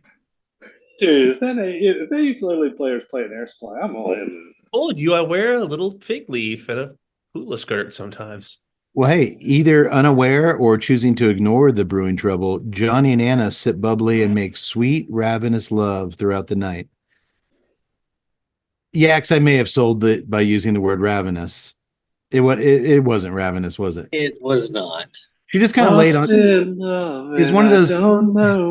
It was one of those sex scenes where the actress gets naked, but she just lays flat on top of the dude, so her boobs are smushed on him, and you can't see anything. You're gonna find, but I have no place to touch. There was no Air Supply playing during maybe that was it. Maybe that's why he wanted to marry her so quick. Maybe he was a Catholic and he's like, I got to be married before we have sex. So let's just get married. Works for thousands of East Texans, man. You might be right, Ted. Well, back in LA, the crooked William Smith clone cop calls in Rico, the leader of the slavers, to his office downtown, where he frames Johnny as a rat who's turned evidence against the slavers. He conveniently leaves the picture with him in Vegas with his arm around Johnny on his desk, knowing that Rico will see it. I will So say that- this: if the Yeah. setup to this wasn't so horrible and the acting so boring and the rest of it being so interesting, I thought it was a kind of a neat play to do. To have this scene to where he pits the bikers against each other. I thought it was smart. I thought it was kind of cool. I liked it, but it's too little, too late. And I mean, that was like a 1% blip in an ocean of boredom. You know what though? I'm currently I'm in season 3 of watching Sons of Anarchy. Every other episode, the FBI has the bikers tricked into thinking that one of their own on them. That's like every episode of that show was, like, well, did you see Snake coming out of that bank? It's funny how his mortgage was paid off by the FBI. Like every episode, they're framing their fellow bikers to think that they're rats. I guess that's just a law enforcement tool that's been used throughout the ages, I imagine. Well, Rico rallies the troops that night and gives them their marching orders. Johnny's to be taken down and taken down hard. Dead, guys. He means he wants Johnny dead. But when the bikers surround Johnny's mobile home and fill it full of bullets, only Anna and poor little Sammy are killed. And when the bikers leave, Johnny does the sensible and respectful thing of dousing the entire trailer in gasoline and burning it and his new family members to the ground. Made no sense. Made absolutely no fucking sense. But yeah, why not? Hey, Johnny, we're Anna's parents. We were looking for her and Sammy to arrive up in Oregon for her new bank teller job. She never showed up. What's going on? Do you have anything? I heard she staying with you for a while. She was staying at my mobile home. Outlet fire. Confire, her and Sammy burned to pieces. Those mobile homes, man. Actually, some of my former biker buddies shot them full of holes, and then I gave them a proper funeral by just burning their corpses to a crisp. It's what the Vikings do, This will man. make you feel better. And then the doctor comes out of the smoldering wreckage. Almost paradise. We're knocking on heaven's door. Almost paradise. Hey, She's dreamt of so much more. She's burned to a cinder. Oh, I guess that wasn't in the. if I would have known this was going this direction, I could have asked Peebo Bryson to be on the show tonight. He's got Mike Reno, the lead singer of Loverboy. They've got nothing going on. And I know Peebo Bryson's a man, not a they. I mean, not pronoun. I mean, I know the name of the band. It's not a band called Peebo Bryson. It's a guy, Peebo Bryson. I see heaven in your eyes. If Peebo Bryson has changed his pronouns to they and them, I'm sorry. I apologize. I can't keep up with all this stuff. My apologies in advance to Peebo Bryson.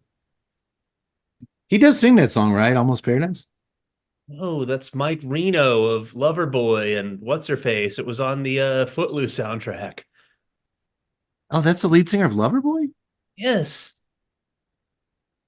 Almost Paradise? We're knocking on heaven's door? Really? Yes. Oh, I always thought that was Peebo Bryson. Oh, it's Mike Reno of Loverboy and oh God, now I gotta look up who the chick is. It's on the Footloose soundtrack. Okay, well, my apologies to Loverboy and whoever this chick is for thinking that you were a band called Peebo Bryson. Dude, it was Ann Wilson of Heart. It was Mike Reno and Ann Wilson. Really? Shame on me for not being able to remember sexy Ann Wilson, but I remembered Mike Reno of Loverboy because sexy when he had the mullet and the headband.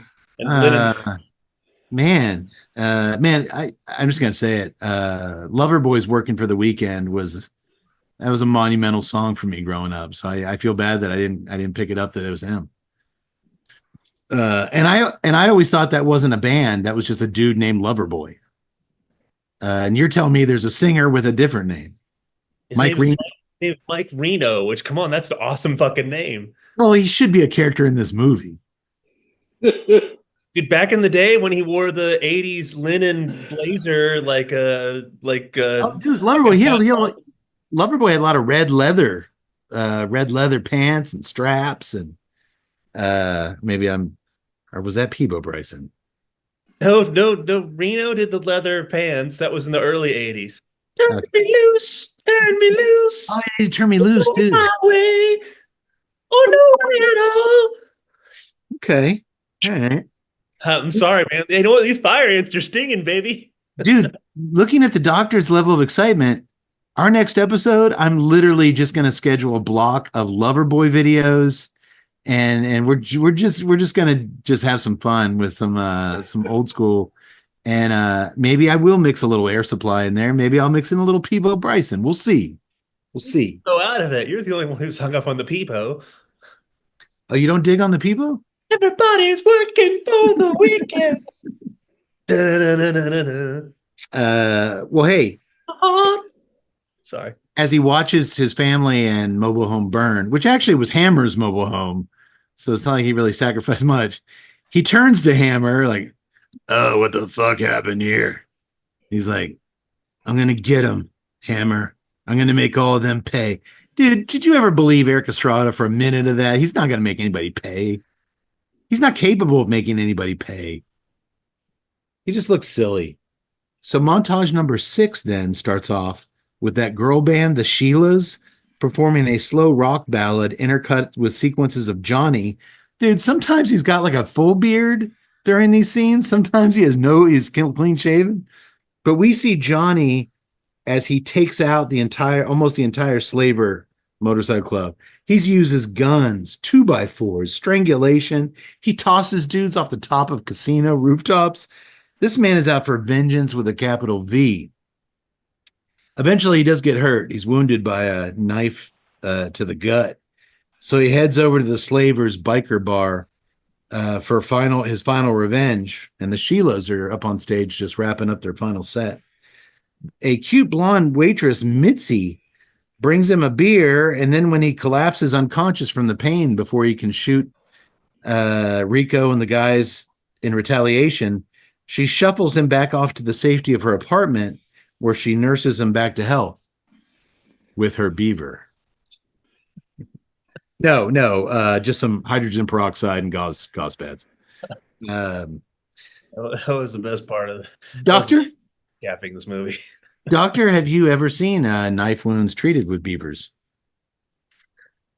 I have. Really? Yes. My God almighty, there is nothing that can cure a knife laceration more than a rub of a fine beaver pelt. Any follow-up visits or just a couple rubs and that's it? I'm sorry, I'm going to need to see your insurance card. I left it in my other shorts. It would always be best to have follow-up treatments. Okay. They say a little beaver goes a long way. I have heard that. Everybody looking for the weekend. Help us, Peebo Bryson. You're our only hope. She does tell him also that she's in love with him. She's had a crush on him forever. The next morning, as she's made him some omelets to help in his recovery, but he's not ready for marriage again so quickly. He tells her, "I'm going to need at least 3 or 4. At least 48. I'm going to need at least 3 or 4 more days, and then we'll get married." That's the second part of it. It's beaver and omelets, or as we call it in medical school, the old B&O Railroad. What year did you graduate, Doctor? Well, somehow, rather inexplicably, Misty learns that it was the crooked cop who framed Johnny for being a rat. So she shares this information with Rico, telling him that Johnny, in fact, never sold the slavers out. So Rico does the right thing, the only logical thing, really, as that night on the roof of a downtown parking garage, he blows up the crooked cops with a grenade launcher. Hey, there they are. And all I got to say is, where was this for the last 90 minutes? That's pretty sweet. I love it when dudes solve their problems with rocket launchers. Well, I mean, just like the old beaver and omelet, there's not much you can't solve with a rocket launcher. I was about to say, the 80s and early 90s was a wonderful time where that's how you solve differences. Well, afterwards, Johnny and Rico meet up and have a little stare down as they sit on their bikes, revving their resonators loudly. That's the name of tonight's cigar, the Resonator. It's part of the motorcycle's muffler. And then they drive off in different directions. The end. He just lets Rico off the hook for killing his. They only knew each other 2 days, I guess maybe. I think he knew that Rico was going by the information he had. He was living by the code. Yeah, it's all cool. It's all cool, man. It's not like the mafia where you don't go for families and women and children. It's bikers. The slavers have a different code. Yeah, I know. And as a founding member, a code that probably Johnny had a lot to say when it was written. Anyway, look, first of all, I'm not sure if I've ever seen a movie where a greater percentage of the running time consisted of montages than non-montages. I've never seen a movie with this many montages. And second... And that's what's sad, because I love me a good montage. Oh, yeah. Only these were all senseless. Yeah, they were not good montages at all. They needed to get groceries. She needed to clean that thing. How else she needed to clean the mobile home. How is she going to do that except a montage? I mean, maybe if Mike Reno had been prominently involved, I'd feel differently about it, but he wasn't, and I don't. Well, look, yada, yada, yada. I got the impression through some very non-passive aggressive text messages that perhaps you boys hadn't enjoyed the last is it The Last Riders? I don't know what the title of this fucking shit ass movie is. It's The Last Ride. The Last Rider. No, it's plural. No, it's plural. The Last Riders. So you didn't know the name of the movie either, Holmes. Oh God. Well, actually, no, that makes sense because we only see 2 bikers at the end of the movie. So technically, there's only 2 riders left. Yes, he killed everybody else. He killed all the other slavers. They are the last riders, and so they died in the 7th montage. It was all there before me. I didn't realize I didn't see it all. Ah. Well, look, this. I got the sense that you guys didn't have as much fun with this as I had hoped. You win some, you lose some, but after y'all's reception of our last movie, Justice Ninja Style, I was like, all right, I'm gonna find us. I got to stick with the biker theme because I bought this bottle of the biker wine. I'm gonna find us a better biker film that you guys will have more fun with, and we'll have more fun talking about than ever. And I found that movie is Hell Riders from 1984. We're going back 8 years. 8 years from The Last Riders, we're going to meet the Hell Riders. Are you guys ready? Somehow I doubt that you had a benevolent agenda. I think that you read Tut and I's text and said, I'll fix those bastards. I'm going to make them hell out of this now. You know what? Begging for the Last Riders after. Not only did I go back in time, I went lower down on the spectrum to find something that would not even be close to better. Oh, Tut and Doctor have jokes, do they? I'll fix those 2 sons of bitches.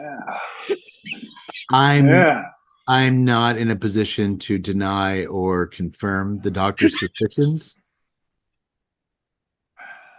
But I will say that what you just said, Doctor, so eloquently, is exactly, to be honest, what took place. I do. You reap what you sow. I was like, you motherfuckers, you if you can't have fun with an Erik Estrada 1992 biker movie, and you're gonna send me the little throw up emojis, and you're gonna be like, oh, I can't believe you made me waste my time.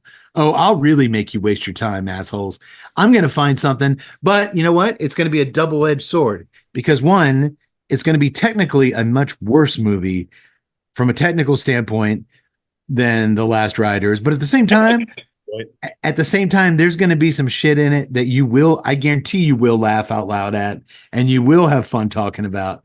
And I will prove myself right. I like how you said if you guys can't have fun with an Erik Estrada biker movie, like if you just say it that way, an Erik Estrada biker movie, you're going, oh, I'm interested.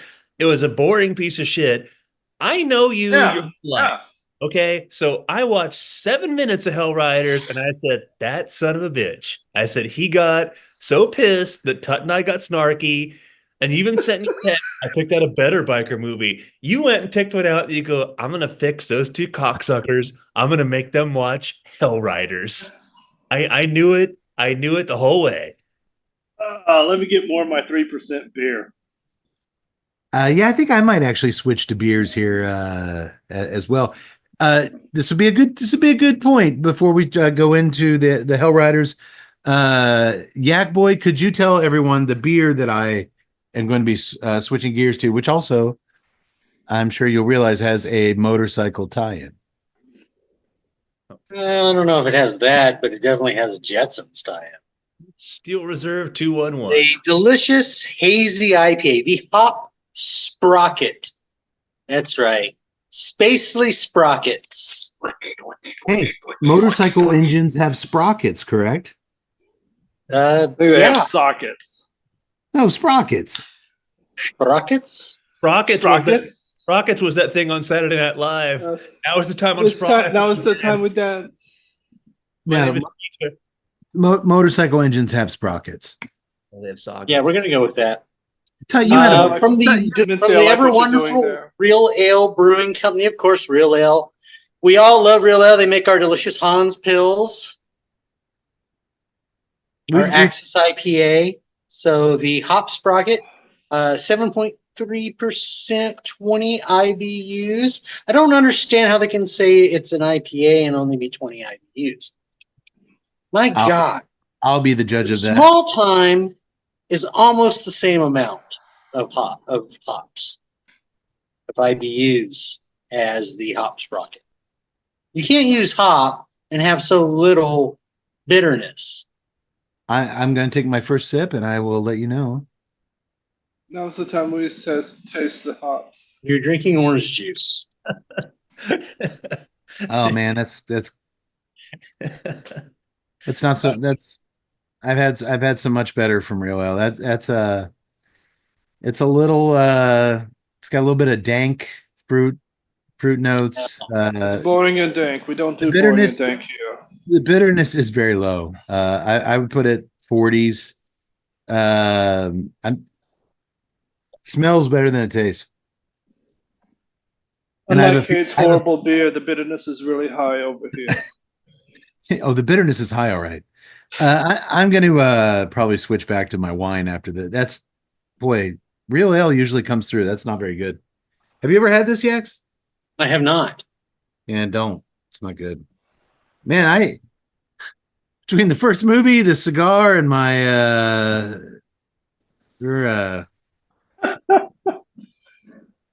we're firing not on all cylinders tonight. That's a motorcycle thing, right? Cylinders? It indeed is. Some games are dirty, man. You just got to work through it. Oh, we're working, baby. We're working. So the second film, Hell Riders, 1984. What a year, 1984. Terminator hit, the original Terminator hit movie theaters. Yeah. Gremlins, I believe. Yeah, could have watched that one. Indiana Jones and the Temple of Doom hit big screen. Yeah, I mean, definitely. We could have watched that one too. Well, you know what? There was actually a recent big screen biker movie that was pretty critically well received, starring Tom Hardy and Austin Butler, the guy who played Elvis. You said that was kind of as boring as the Erik Estrada biker movie. It's called The Bike Riders. And it had 9 montages. It did have clearly beating The Last Riders. Now listen, I watched it and I was thrown off because I thought I was going to be watching something different. And this was about the early days in the 60s of the first motorcycle clubs before they kind of went into organized crime and into full outlaw mode. It was following the formation of one of the first band that would go on to be I believe either the Vandals or the Mongols, or maybe the Outlaws. I don't know. But anyway, Tom Hardy was really good in it. Austin Butler, a lot of slow motion shots of him sitting in his motorcycle vest, lighting up cigarettes and just staring at the camera. It really had a wannabe Goodfellas kind of vibe to it, with like the early Stones music. And that being said, the performances were pretty good. And overall, I didn't hate it. But then I find out, none of y'all have seen it? No. Sounds like a piece of shit. So I never go to the movie theater. I went to the movie theater to see this. And there's a scene that takes place at this house party out in the country where the bikers overtake this kind of farmhouse and they're just drinking. And it's kind of when the leader, Tom Hardy, starts to see this thing that he created just to be with his friends. And, you know, they were just motorcycle enthusiasts to ride on the weekends. Now it's growing. There's charters in different states. And he's looking around and there's dudes shooting taking drugs and needles. And there's this girl in the kitchen of this house party in this red dress who's just kind of fucked up and dancing around. And the main chick in the movie is like, oh, I like her red dress. So Norman Reedus of the Walking Dead fame, him and this other biker, we'll go get it for you. So they go and take the red dress off this chick, who then you don't see it, but then she's kind of shuffled upstairs and, you know, probably sexually assaulted. But anyway, I watched the whole thing and okay. It turns out that chick in the red dress, who they stole her dress, and it's my cousin. My cousin is an actress in Ohio, and they were casting. The film takes place in Indiana, but a local casting director cast her in the film, and it was such a weird feeling watching a movie on the big screen. And I watched, but her hair was, you know, she was all messed up, so she was kind of dancing around. Her hair was in front of her face, but it was like, oh wow, I just went to the movie for the first time in 2 years. I watched and not like a second or third cousin, like a cousin up on the big screen, 20 feet tall, dancing around. I didn't even know it was my. That's kind of weird. So that would have been an interesting thing to talk about if we talked about that actual interesting movie. But now we're going to talk about the Hell Riders. So get all the thoughts of good movies out of your head. Got it? We're not doing those movies. That was done. Apparently, I mean, I've seen our lineup. Hell Riders is directed by James Bryan, who, get this, Tut, he hails from Lufkin, Texas, and he was originally a pre-med student at Stephen F. Austin University. Oh, Action Jacks. Well, no, as a fact, I fact checked. Nobody's ever been pre-med at Stephen F. Austin University. That's bullshit. There's been plenty of people that started out. Well, he did, and look where it got him. I started pre-med at Stephen F. Austin University. Then I went on to direct Thanks for the Memories. And then I went on to direct my greatest masterpiece, Hell Riders. That sounds right. Actually, K-I-N. He's an accomplished sound editor in Hollywood. He's done some sounding for some really big films. He helmed an early slasher film that I've actually seen, 1981's Don't Go in the Woods, which, or as I called it, Don't Go in the Theater.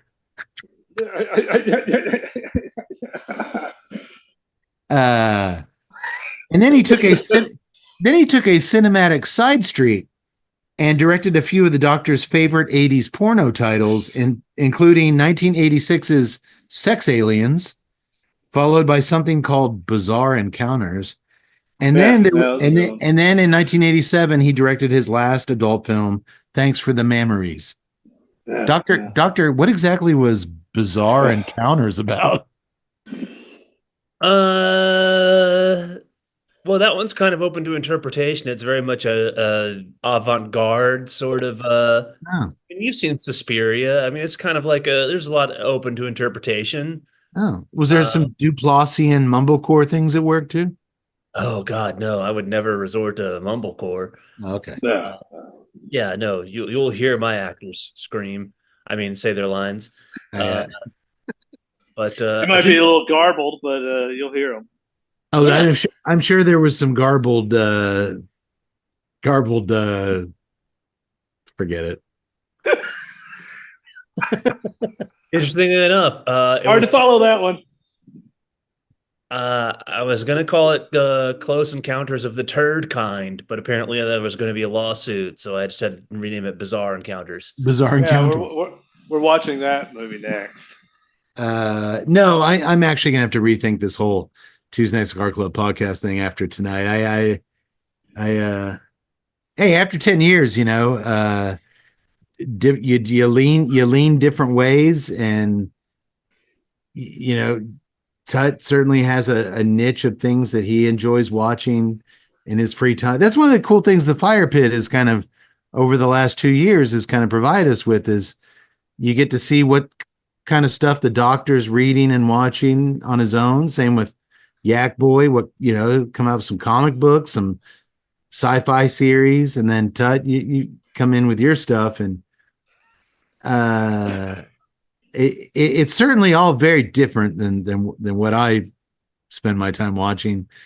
So it's up to me, as the Rico of the TNCC to kind of find a way to keep this thing working. I think we need to have some therapy sessions, because the fact that you spent hours searching for movies to get to this movie, that means you had a path to go before you got to this movie, to where you're like, nope, not crappy enough. Nope, not crappy enough. Here's the thing, nope. Todd. Here's the thing. During this most recent time period, Cade has been discussing with me multiple other movies that he's watched, many of which I ended up watching. I'll admit, recently, a lot of them were creature features. And I know that Cade and I are big into that. We've probably done our lion's share of those on the show. But very recently, a couple of those he watched that I watched right afterwards, and they were great. They were great stuff. And yet somehow, this is what we came up with. We could have, okay, let me just throw out a name here. John Saxon. In a late 1970s creature feature called Bees, about swarming bees, where Saxon is, dude, talk about somebody who's just slurping up poontang. And this was fantastic. Okay. Cade tells me, he's like, man, Bees is, I watched Bees. I'm like, dude, how do we not know this movie? This is fantastic. Nah, I'm going to go with the double feature of the Long Riders and the Hell Riders. Swarmed? I had already bought the biker wine. Oh, for Christ's sake. I can't return it. One of the funniest scenes in Bees is when some dude on a bike hits a little construction divider and falls over it. That could have made your tie-in. So see, Tut, that's the fucking thing. He's watching these movies that would have been great, and you know what it is, Tut? I think deep down inside, even though I love Cade, I think he hates me. I think that's it. I think so. It's all coming together. I do not. I do not. And like I said, we're gonna have to kind of readjust, realign, get under the hood and jingle some things around. If you had said we were doing bees, I might have showed up in like a bee outfit. Like that chick from the Blind Rain video from 30 years ago. I might have had some antenna and just had a big bumblebee thing on dancing around. Well, first of all, the doctor is correct. In the last 2 weeks, I've probably watched at least 15 killer bee movies. I got onto like a weird bee thing. But maybe I was saving that for our March to Halloween. Did you ever think about that, smart guy? I just thought we could all drink some honey ale and had a good time of it. See, that's another thing. there's not. I'd rather die than drink a honey ale. Honey whiskey? I'd What rather. about mead? Mead is made from honey. I had mead at the Renaissance Fair. I had when we had to We could have cancel all gotten Kate's favorite beer, Blood and Honey. when we had to cancel the last podcast due to Tut's explosive diarrhea. That's if I'm drinking mead for 3 hours on a show, you don't want to know. Just think if we'd watched Empire of the Ants and I had the fire ant funeral, finally you couldn't have given me an F- on your grading report.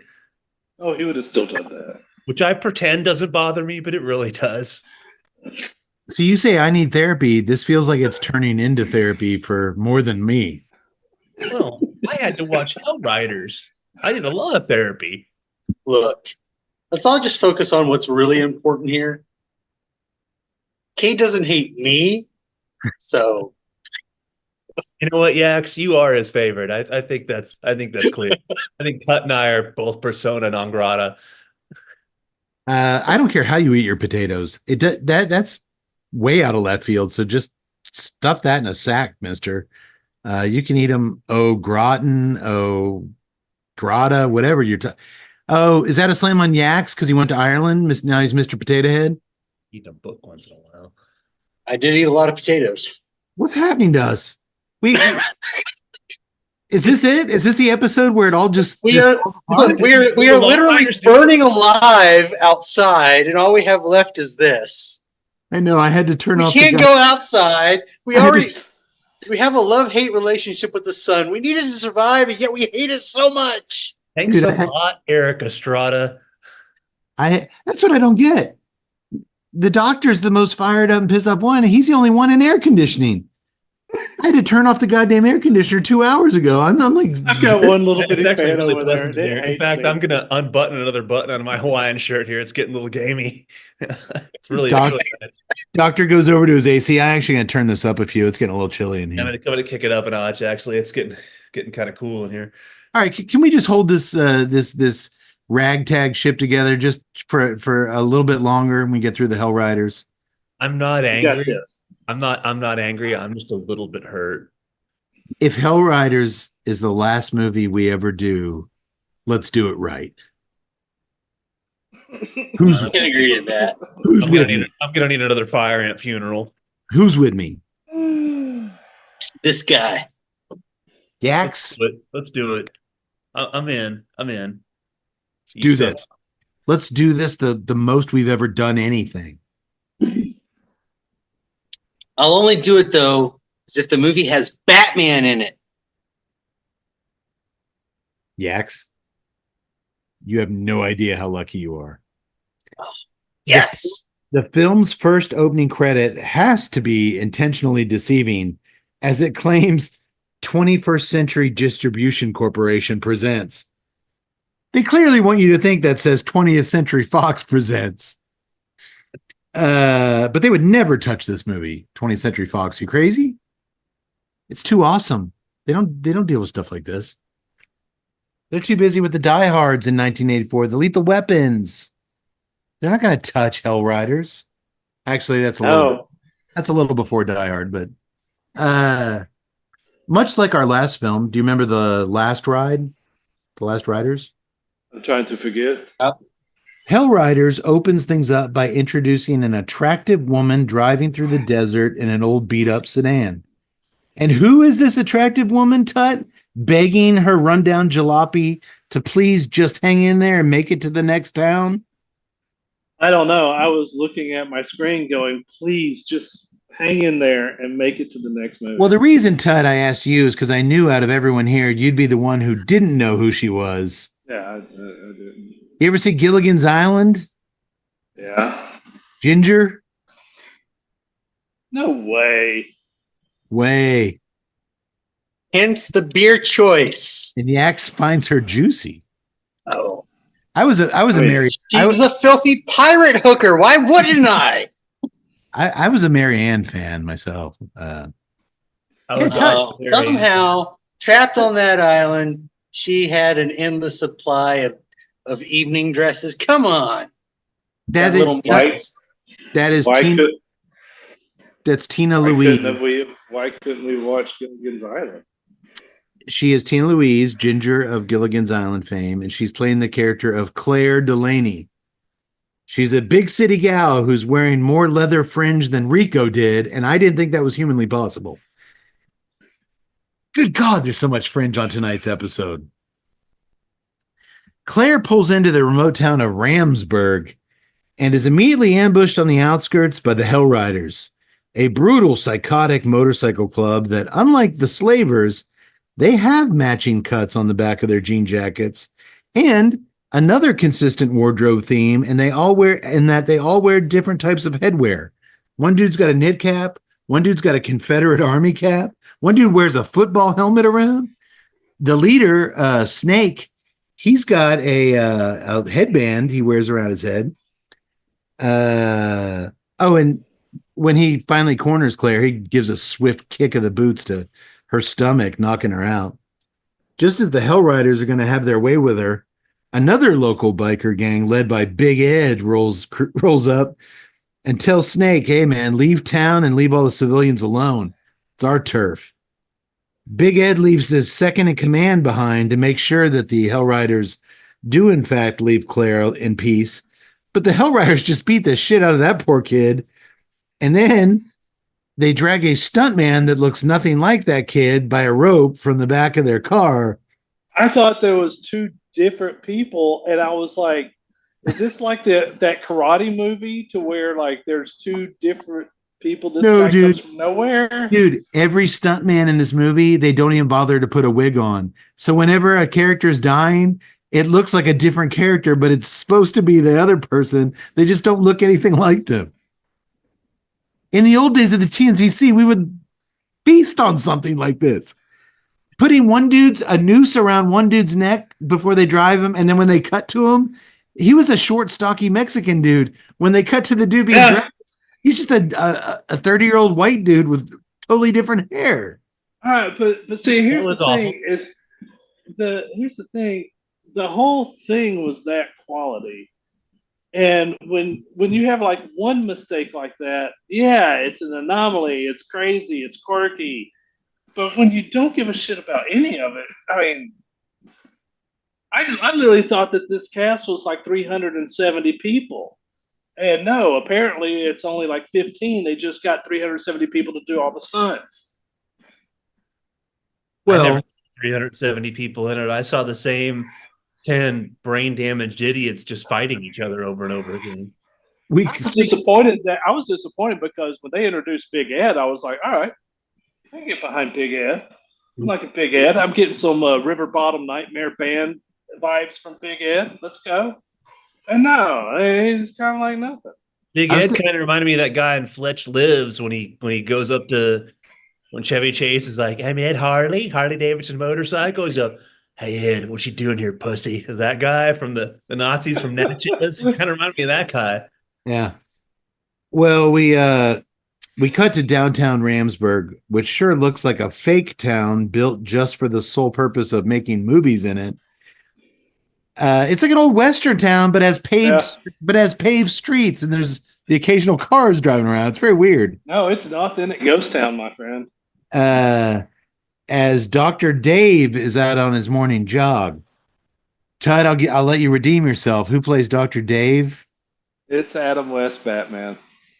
So here's the deal, guys. And I didn't know this the first time I watched it, but boy, when I learned it and then I watched it again.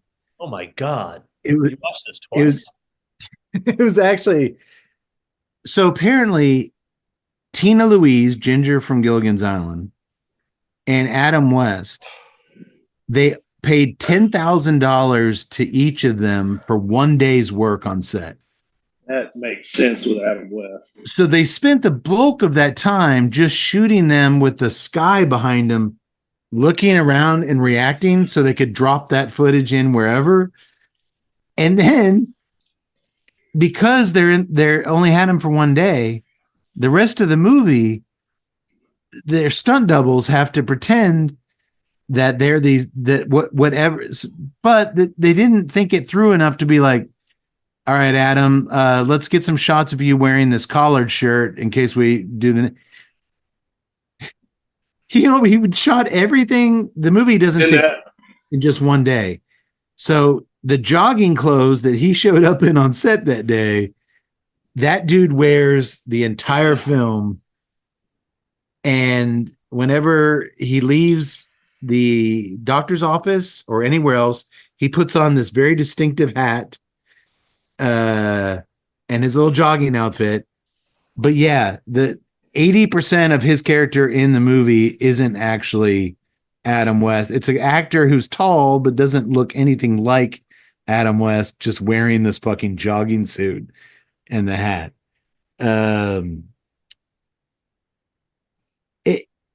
It changes the way you watch the movie once you know that. well, Because when I first watched knowing it, this now, It doesn't change a whole hell of a lot.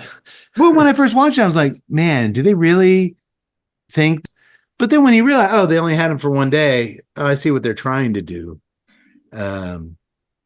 Anywho, at the local diner in town, the local shithead sheriff is doing his part to get everyone's day off to a positive start.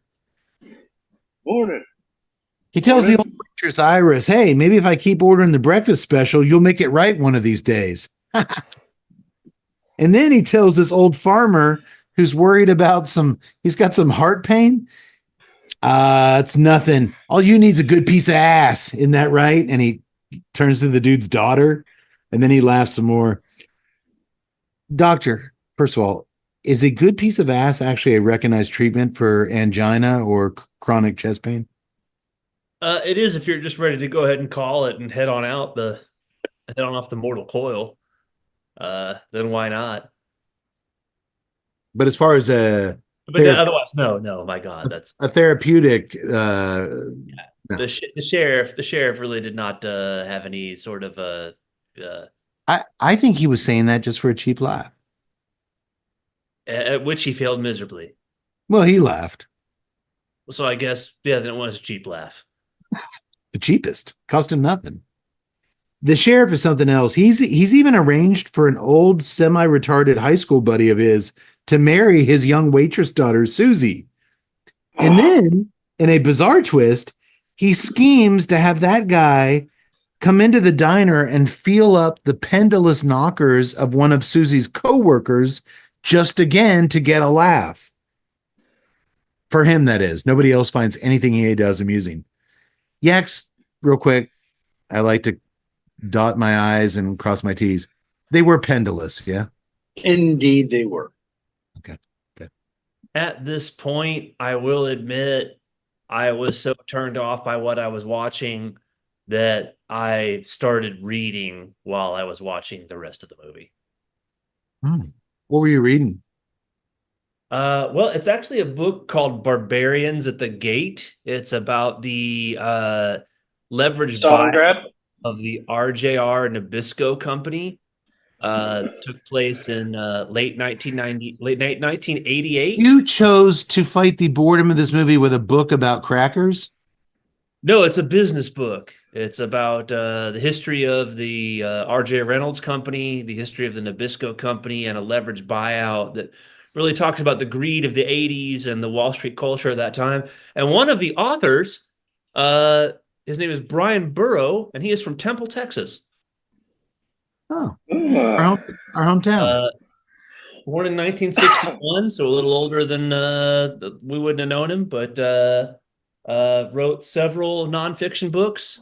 This was made into a movie in the early 90s, an HBO movie starring James Garner, and then Brian Burrow also wrote the book, nonfiction book, Public Enemies, that became the movie with Johnny Depp. So I decided that I would balance Hell's whatever the fuck that was with some highbrow nonfiction literature. But I was, mostly paying attention. Did it ever mention anything about Ritz crackers? Yeah, it's one of Nabisco's main products, that and the Oreo. Yeah. Interesting. They merged with RJ Reynolds. There was no fire pit thing. So go on, Hell's turn. Susie runs off. She's embarrassed. Her old semi-retarded dad's best friend, boyfriend, fiance grabbed her best friend's pendulous knockers, and she's humiliated. So I'm Was there a scene like that in Barbarians at the Gate? Not yet. Was it just me, or was Susie and what was the brain damaged guy that with the football? I think it was Joe, maybe. Didn't it look in one scene like he had white hair? Like she's clearly like 22 years old, and he looked like he was No. 50. No. The sheriff says he and the guy used to play football together. They're in their 50s. Yeah. He arranged this marriage with his daughter. Adam West was even like, "Are you sure you want to be marrying your daughter to this guy?" No, dude, Adam West, his totally unattached concern. Maybe she needs more than just a husband. Maybe she needs something more than that, Sheriff. Oh, shut up, Batman. She just needs somebody to pump out kids with, Doc. That'll send a little business your way. Yeah. Oh, he's a good man to keep her barefoot and pregnant. And I'm like, that's your fucking daughter, man. Calm down. I suppose you're right, Chief. Like, yeah, you're right, Chief. See you around. Jog, jog, jog, jog, jog. No, see you around. Puts on the hat, cut to stunt double, jogging away. The stunt double actually looked a lot like Super Dave Osborne. I wonder if it could have been him. I wonder. It could have been. Well, Susie runs off. She's so upset as her sheriff daddy chuckles. I don't know why he's chuckling his fat ass off. He's paying for this wedding. His wife wants it to happen. He wants it to happen, but he just did this prank to totally knock it off the rails. Hey, I think he's paying very much for this wedding. This dude, this sheriff, he's playing checkers. Everybody else in his town's playing chutes and ladders. He is one step ahead of everybody. He's like Stefano in Days of Our Lives. He's just the puppet master, just working the strings. Oh my God. Boys, let's keep an eye. Moving forward into our tale, let's keep an eye on him. Meanwhile, or Super Friends, meanwhile, outside of town, the Hell Riders are being confronted by Big Ed's crew again, but they're too busy fighting each other to fight anybody else. I'm not kidding. The Hell Riders constantly get into brawls with each other at the drop of a dime. They have this one member who fancies himself a preacher who keeps a butt-ass naked chick on a leash in his sidecar. And Snake cuts off the preacher's hand for breaking one of the club's rules. Usually Snake just shakes up a beer can and sprays him with it, but this dude did something bad enough. He chopped off his hand. Two Hell Riders even have a toughness challenge with one another as a guy purposely burns his forearm on his bike's exhaust pipe. As someone who has burnt my leg on that thing hurts. Yeah, I actually burnt my calf muscle on and actually that's where the Resonator is located in that. It hurts. And the other guy, not to be outdone, he takes out his knife and just stabs himself in the leg. This is just how they hang out. This is just what they do in their spare time. At one point, I almost texted you and said, "What the hell? I don't know what's going on here." They constantly, the Hell Riders, every 5 minutes, they just start punching and wailing on each other, and that one jumps on somebody's back. It's all that happens. I'm gonna get to that, and I have a theory on that, Doctor. Well, I can't wait to hear it. This small MC makes up for numbers with its sky-high levels of insanity and stupidity. And I can only guess safely someone has said that about us. Somebody said that about the TNCC. Hey, what they lack in numbers, they more than make up for in insanity and stupidity. Very true. Yeah, that's probably been said. To your point, Doctor, that's all these dudes do is beat the shit out of each other, and you're watching it on screen. You're like, look at these guys. Do y'all think there was ever a night at 4 a.m. outside Romacraft headquarters where some poor dude was driving home from work and dude, we're just out in the parking lot just beating on each other and suplexing each other? And I mean, I don't know about that, but I should come full circle. I'm sitting here talking about this highbrow nonfiction literature, and I am reading it, but at the same time, earlier this week, I did press play and watch the first 10 minutes of Ginger Dead Man 2, The Passion of the Crust. So I can't really make judgment on anything. Did HBO do a mini series on that, Doctor? I stopped after 10 minutes, but I just admitted my own failings. Look, I'm not saying anybody has driven past Roma Craft headquarters in Austin at 4 a.m. and seen us clobber each other in the parking lots. But the Doctor did stab me in the back at Cats Fest a couple years ago. A fucking headache tomorrow, I tell you that. No, I did not stab you. No, I was speaking figuratively. You stabbed me in the back figuratively. If I stabbed you, it was in the front. And when I called you on it, you then took out the knife and stabbed me in my foot. Which is my fault for wearing open toe shoes to Cats Fest. I am not a violent person, so I recall none of this. Can you imagine just a world where every day, at any minute, one of your buddies is going to just punch you in the face and then just wail on you? And like, it's crazy. Then Tut comes out of nowhere with a blue football helmet on, just tackles somebody, and there we go. No. And the whole time going on, there's some real fun. There's some real fun, like old timey Dukes of Hazzard country music. Down. It's like they're having a good old time while they're beating 8 shades of shit out of each other. Well, listen, real quick, I'm going to point that out on this is the entire soundtrack for this. It either alternates between one, or it alternates between some sort of like redneck Benny Hill music. There's that, and then there's a rock bass and drum. There was one that was like it was almost like Whip It. It was like do. Yeah, they had that. That 80s synth music. They would play that like when people are getting stabbed and killed. Yeah. I was like, but when the guys are riding their bikes, it's just a bass line and a drum. Dude,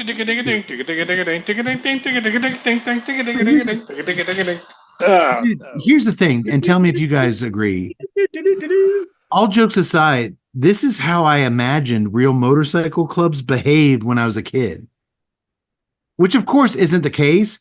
But when I was little and I thought of bikers and bike gangs, I pictured them just cruising town and just beating the shit out of each other. I pictured them as just animals in denim vests that just this ball of chaos.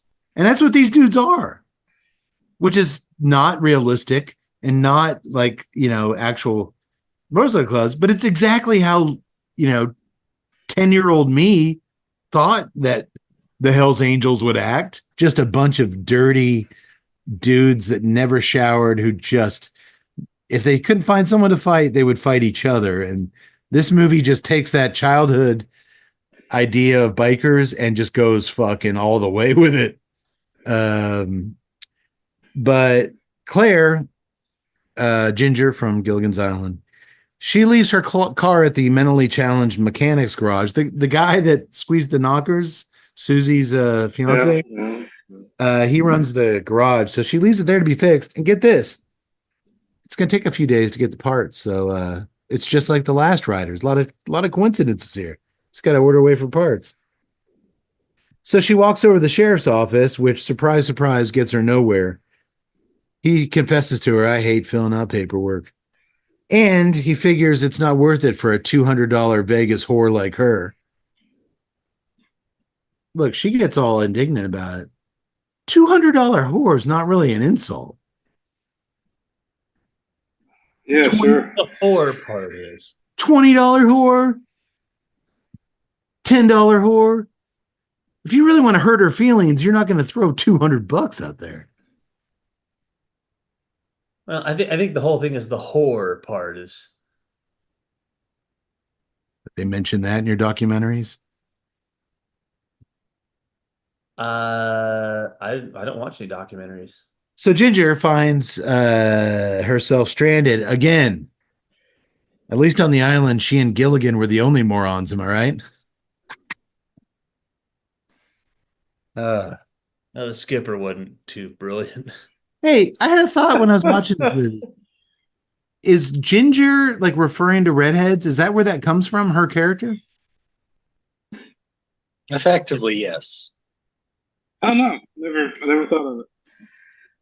I've never thought of why we call redheads gingers, but I mean that makes sense, right?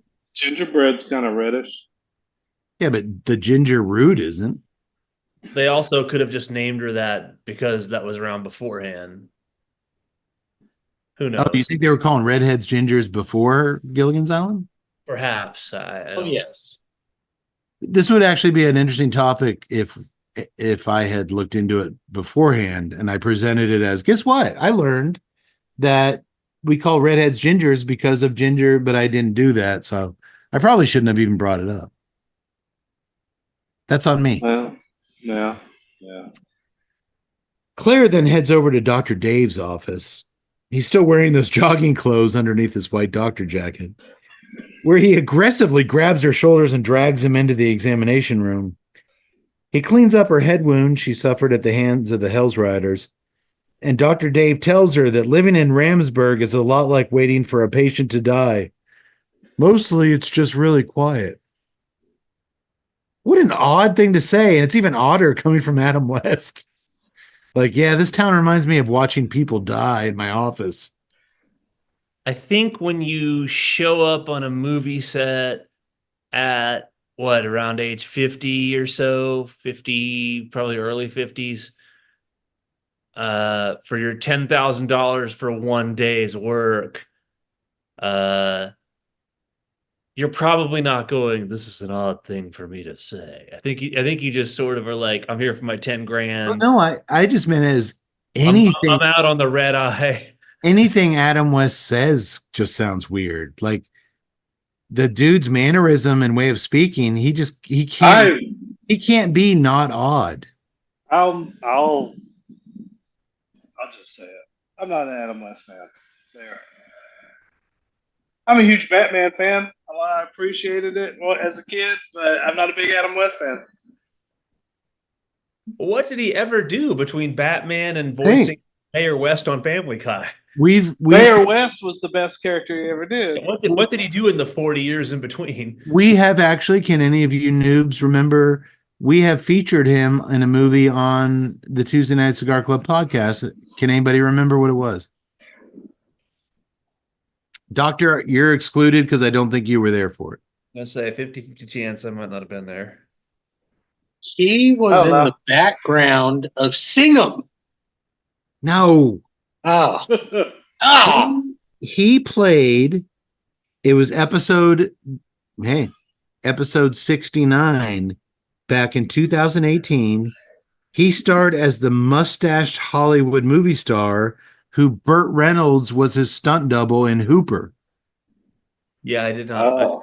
Remember, he'd always come over on set like, Hooper, you got to teach me how to do that fall, baby. And he always had like chicks under his arms. He was like a big movie star. I vaguely remember Hooper. I thought that was pretty good. I just remember a guy putting on a football helmet and putting his head through the jukebox. I think that was Burt Reynolds who did that. No, that was one of the Hell Riders. Yeah. Okay. I don't think so. I would have remembered that. Well, just then the Hell Riders ride into Ramsburg and they immediately start raising hell by punching each other. They drive onto sidewalks. Their chick member Knife dances on the hood of a car, and the boys start whooping each other's asses again. These dudes can't stop repeatedly beating the shit out of each other for fun. Literally, they're just piled in a big stack on top of one another in the middle of Main Street, slugging it out repeatedly. A tourist who fancies himself a little bit of an amateur photog starts documenting their mayhem with his Polaroid camera.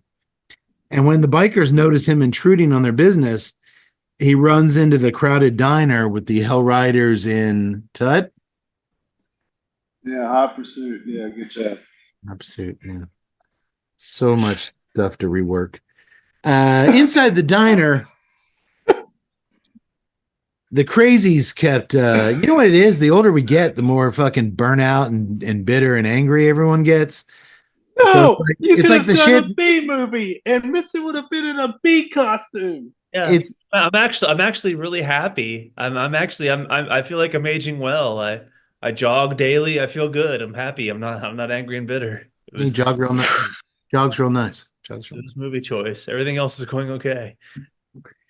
Inside the diner, the crazies keep punching each other as well as the paying customers. At least now they're punching someone other than themselves. It's just total chaos. Still mostly are punching themselves.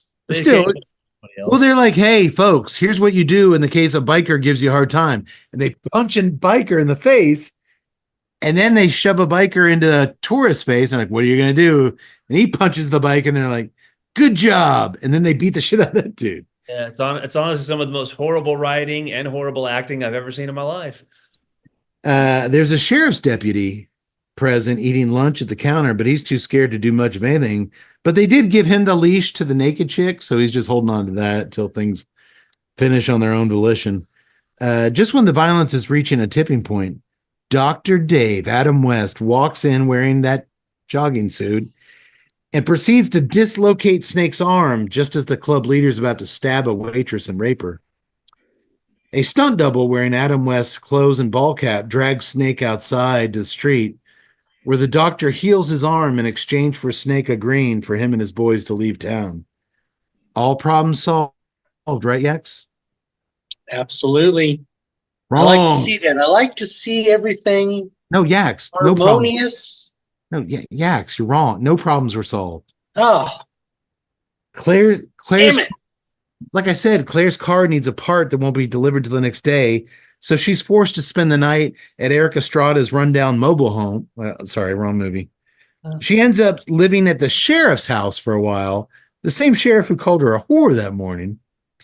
It's in these scenes that you can really tell how absent actress Tina Louise really was on set. There's a scene where she's sitting with the sheriff's family at dinner, and she clearly filmed all her scenes at the end of the table separately.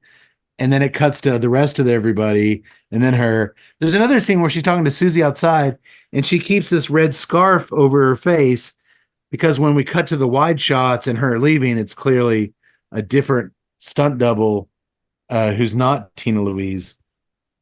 I appreciate what they were trying to pull off here, utilizing these two name actors for only one day. But here's the thing. If you can pay Batman and Ginger from Gilligan's Island $10,000 each for one day's work, you can pay a struggling composer $1,000 to cook you up some type of original score. That same stock, cheesy ass rock and drum beat that they go to so often, repeatedly over and over, it just sucks. I mean, even the last writers had a real soundtrack. I beg to differ. I say they spent $10,000 on Tina Louise and Adam West, who are not recognizable people in 1984. Their heyday is past, and they're the only ones you can get, and they got nothing left. They had nothing left for a composer. This is the early days. The music was provided by Electra Nova. I tried looking into it, and I could find nothing. It sounds like just canned music you buy by the minute and use it. Thing is, Doc, this is 84, so this is early video days.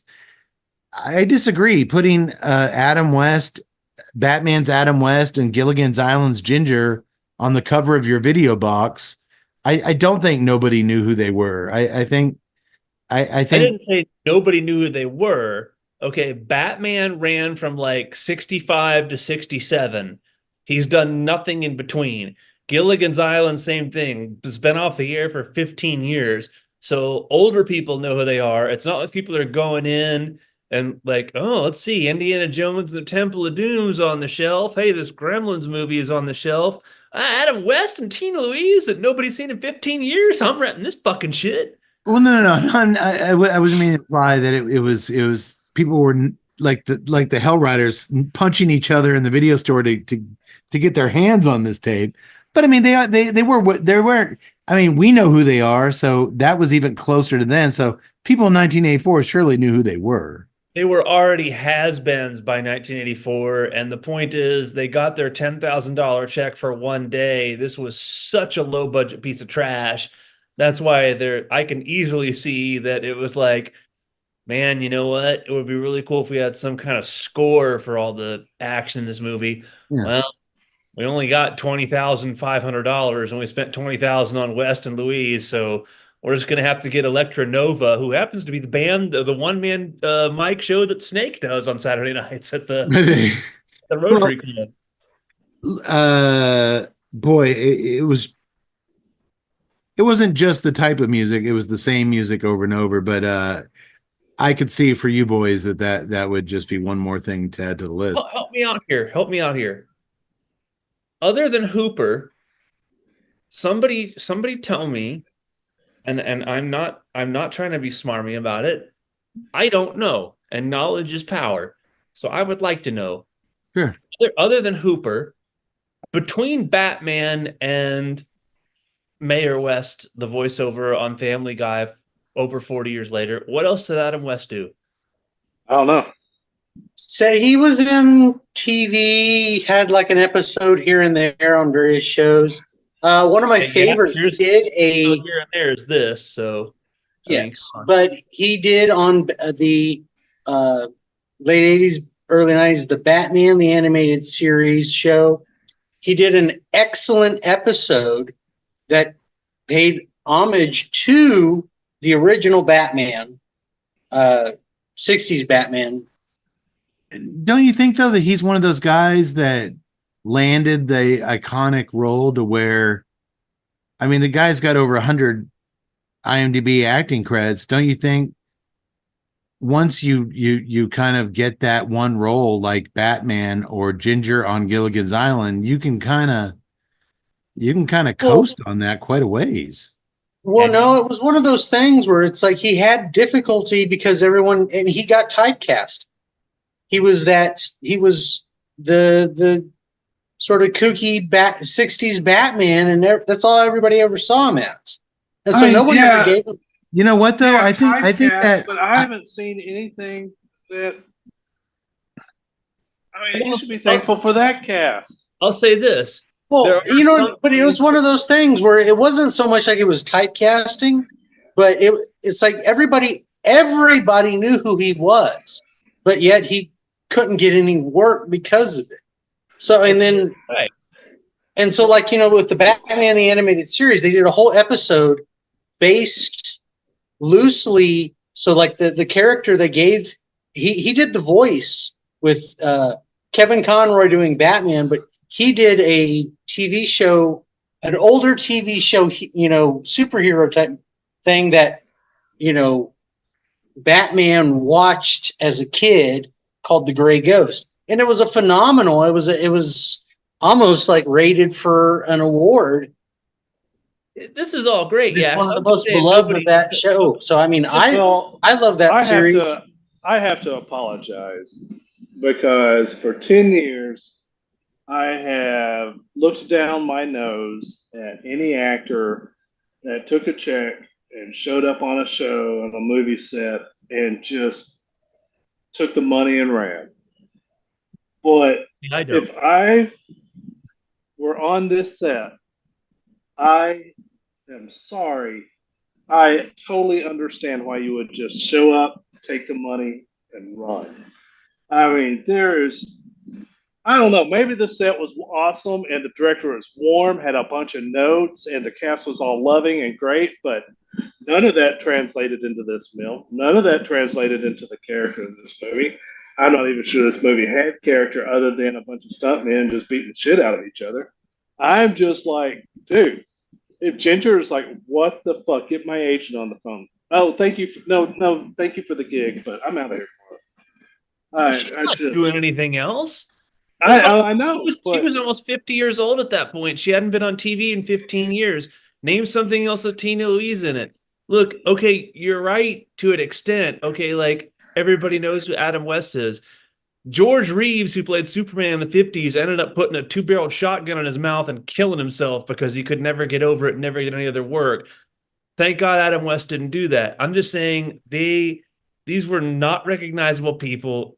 It's low budget garbage. They took their $10,000. There probably was nothing else. They're not doing this if they have other stuff to do. Yeah, they did it for a day. They have agents. I loved the old Batman show from the 60s. It was great. I loved it. Uh, when Adam West died and he lived into his early 90s, and there are scenes where he's actually doing the jogging. You can see he's still in shape in his 50s. Dude, Seth MacFarlane like gushed about him. He said he loved that. He said it was so great when Adam West came to the set to do his voice for Mayor West. He was like, we loved it. It was always so much fun. He was a blast to be around. He was like, I'm gonna miss him so much because every time he came there to do the lines, he was into it 100%. And he was fucking funny as hell. And he goes, love the guy. But that was Seth MacFarlane being our age, going back and pulling this guy at a not obscurity. You remember the name. I'm just pointing out they're really nobodies when this movie gets made. Sure. Well, I wouldn't say nobody, and I'm not going to agree with nobody's. It's kind of like Doctor when we were at a horror convention many years ago, and we found ourselves having drinks with the greatest American hero, William Catt. I think he probably had more of a career than Adam West. But people, when you see William Catt, they think greatest American hero. Yes, they might be able to say, okay, he was in Carrie. I don't know about that. And I'm not going to delay the proceedings. That's a good debate to have at another time. I don't know about that. William Catt was in a ton of stuff.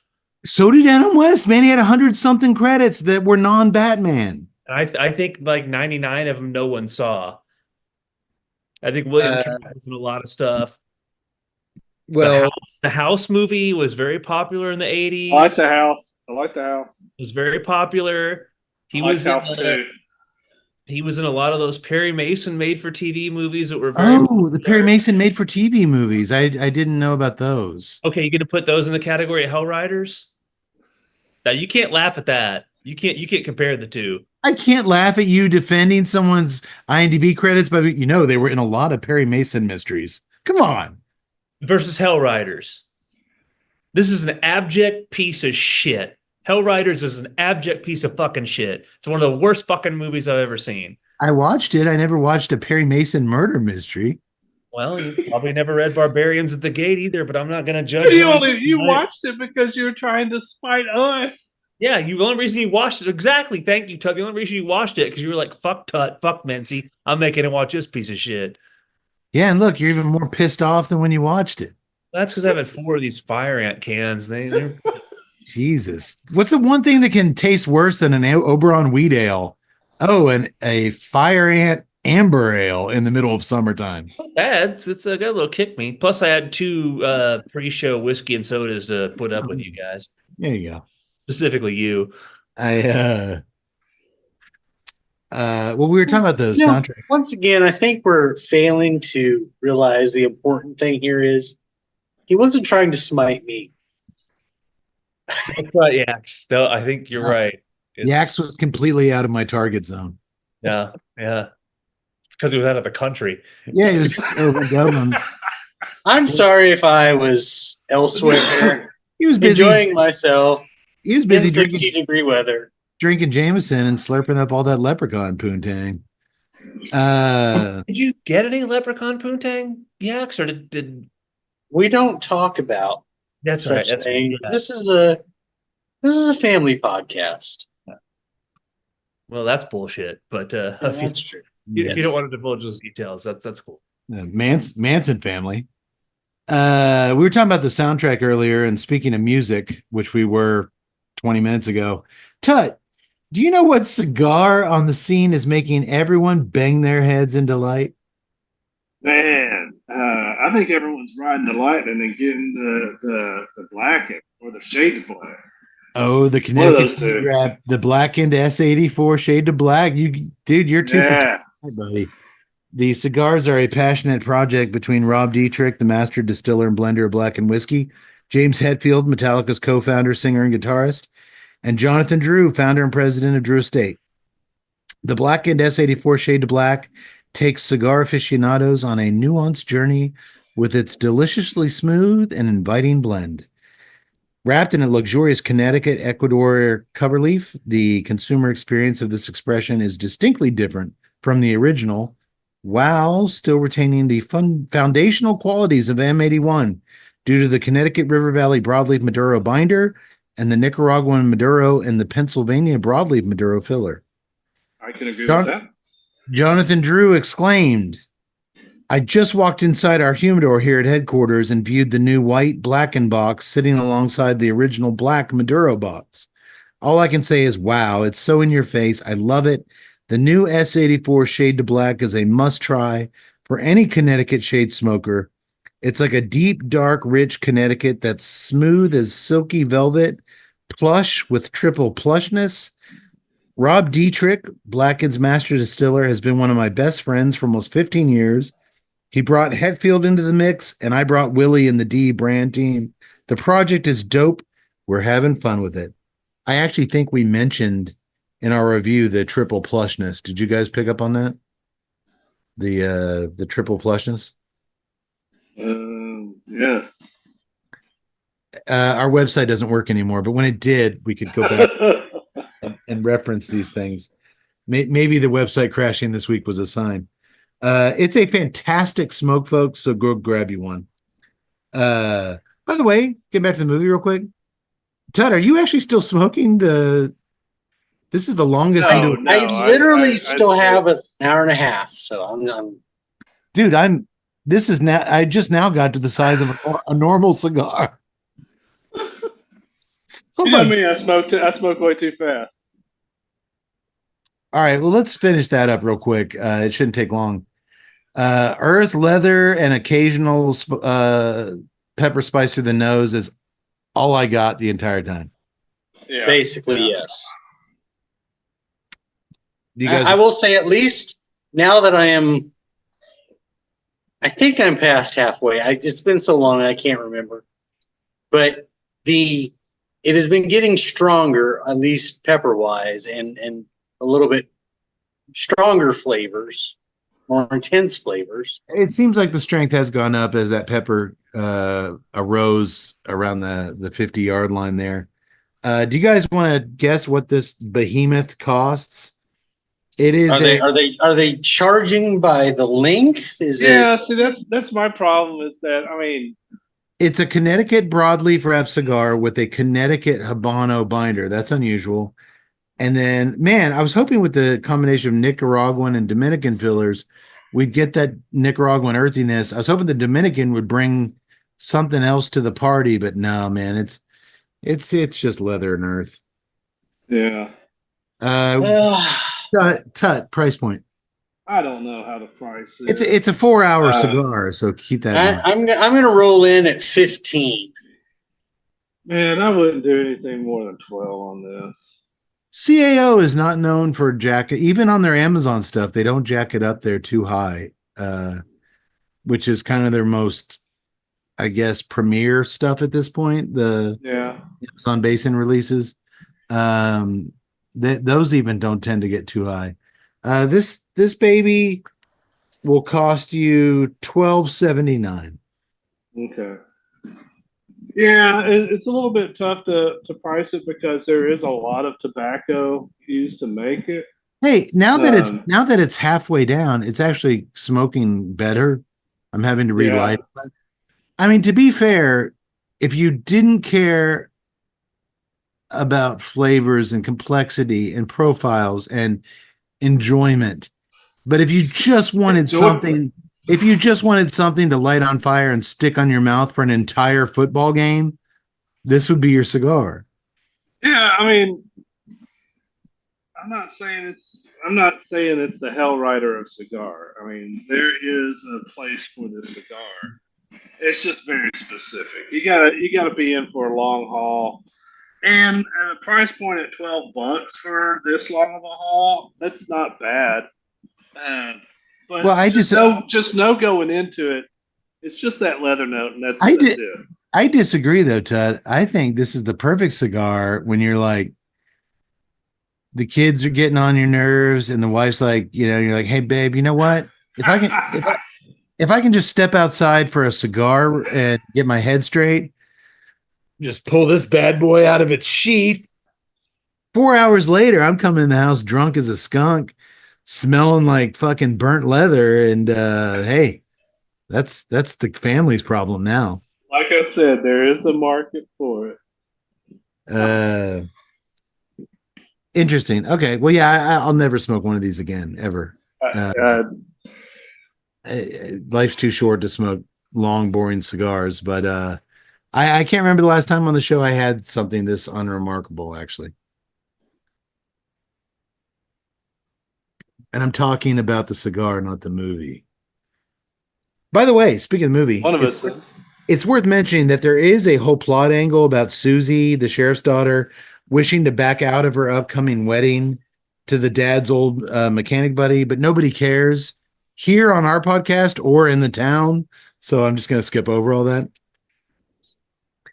After the Hell Riders gather outside of town to pound the crap out of each other some more, they decide to ride back into Ramsburg and finish the townsfolk off in a blaze of glory. Maybe their thinking here is, guys, if we fight violently and brutally against each other constantly, we'll be conditioned to handle any other like real fights we get into. Dude, sure. if they go into a bar and another bike club starts a fight with them, they're not going to be spooked. They just fought 20 fights with each other that day. They're ready. Yeah. It doesn't matter because they're just going to fight each other when they try to fight the other gang anyway. That's true. They'll probably just break beer bottles over their own heads. My favorite line of dialogue from the bikers' assault on Ramsburg is when the sheriff discovers his deputy's dead body, who's been stabbed and dumped in a jail cell. Oh my God, Bobby, have you been killed? And that pretty much sums up the entire actually, dude, in this movie of the entire script. In this movie, I wouldn't have been surprised if Bobby said yes. It wouldn't have seemed out of place. It would have actually been an improvement. Next up, the gang beats up Adam West's poor stunt double. He's wearing the same sweat-soaked job clothes for the second day in a row. It's only during this takeover of Ramsburg that we see one of the waitresses run. She's running for her life underneath a sign that says "Old Western Movie Set Entrance." You think maybe you could tilt the camera down just a little and get that out of frame?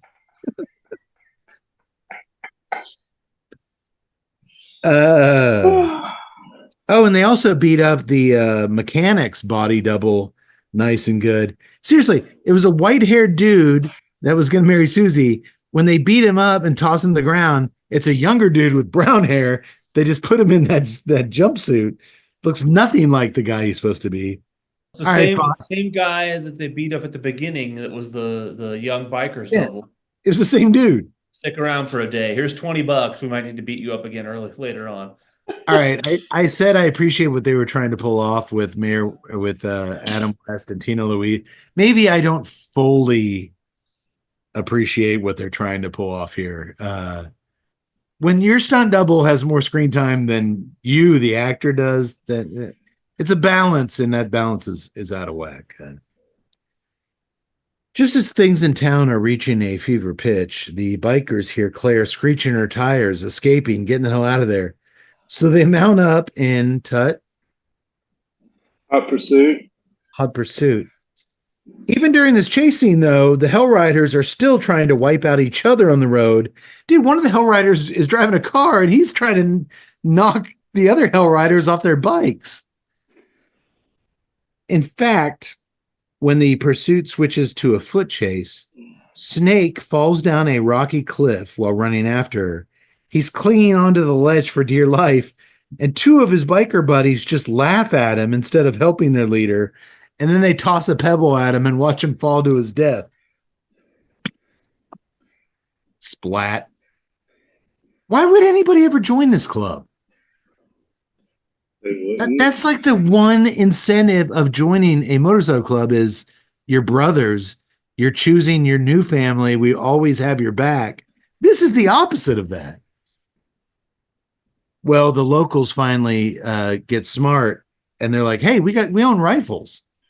So they go and get the rifles and they start shooting the bikers, and get this, guns beat knives.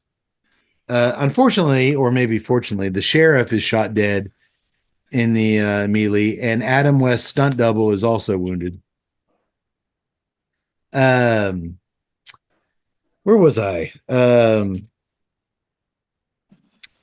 how convenient.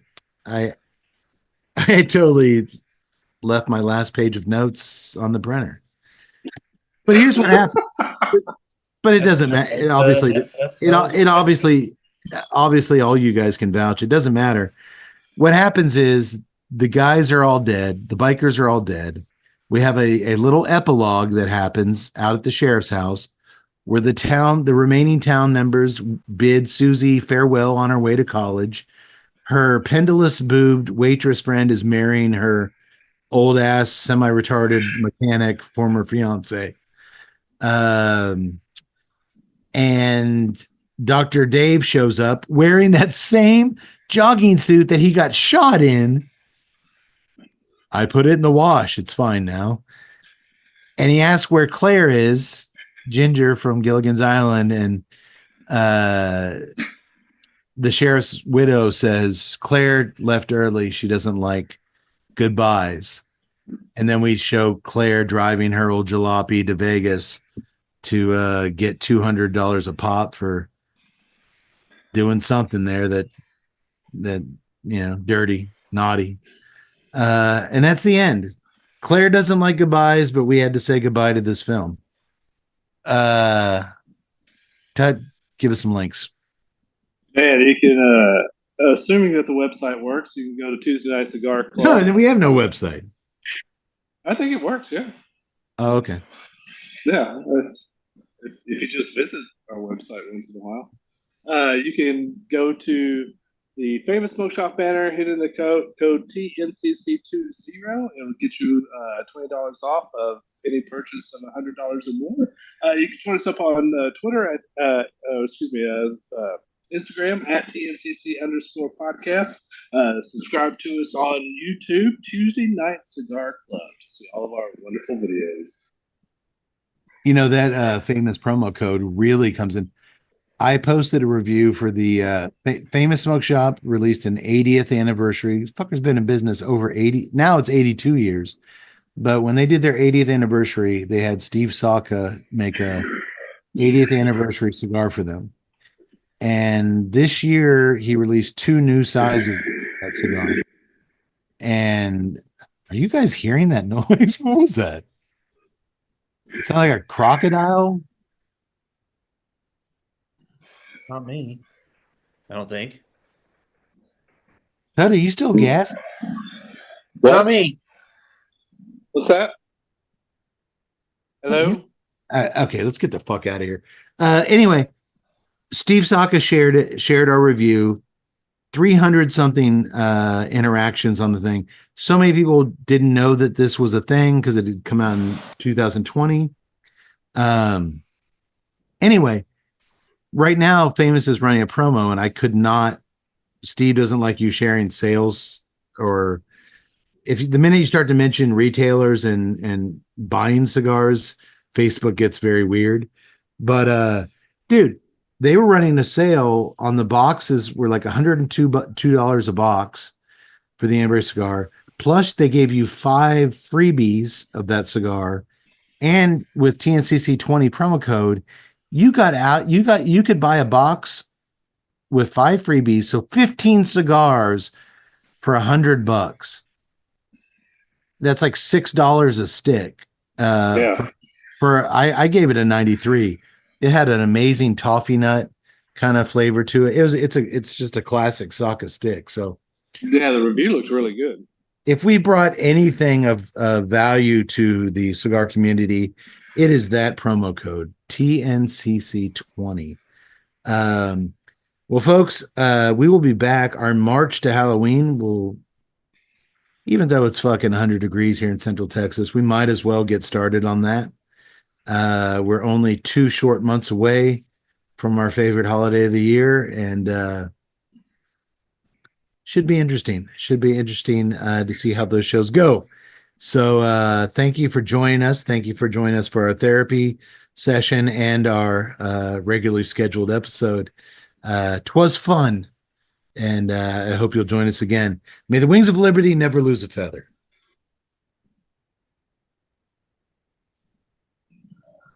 Sayonara, motherfuckers. We'll see you next time.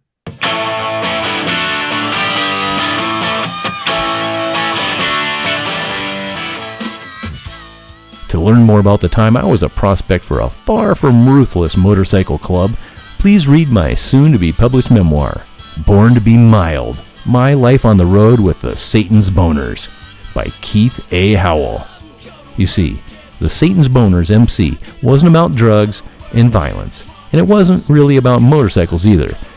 They were about boners. All about boners. Wait a minute. Why did I write this book? And why am I telling you to read this book that I never should have written? I have now broken the Satan Boner's trust. And folks, this puts both me and my boner, and maybe even this podcast, in serious danger. Fuck. Looks like it's time to sell all my belongings again and drop off the grid for a couple of years. Again. Well, anyhow, to learn more about the cigars enjoyed on tonight's episode, please visit caocigars.com. For more on O'Brien's Irish Pub, the live music leader in Central Texas, please visit o'brienstemple.com and download their free smartphone app, where you'll find full beer listings including over 40 on tap, menu information, and a calendar of upcoming live events. To listen and purchase music heard on tonight's program, check out www.fritzbeermusic.com. Thank you for listening to the Tuesday Night Cigar Club podcast. This is Keith A. Howell saying until next time, friends, unless we see you sooner at the pub. So keep it smoky, and for God's sake, keep it ballsy as well. Go to work, get drunk, go to sleep, rock it up. Go to work, get drunk, go to sleep, rock it up. Go to work, get drunk, go to sleep, rock it up. Go to work, get drunk, go to sleep, rock it up. Go to work, get drunk, go to sleep.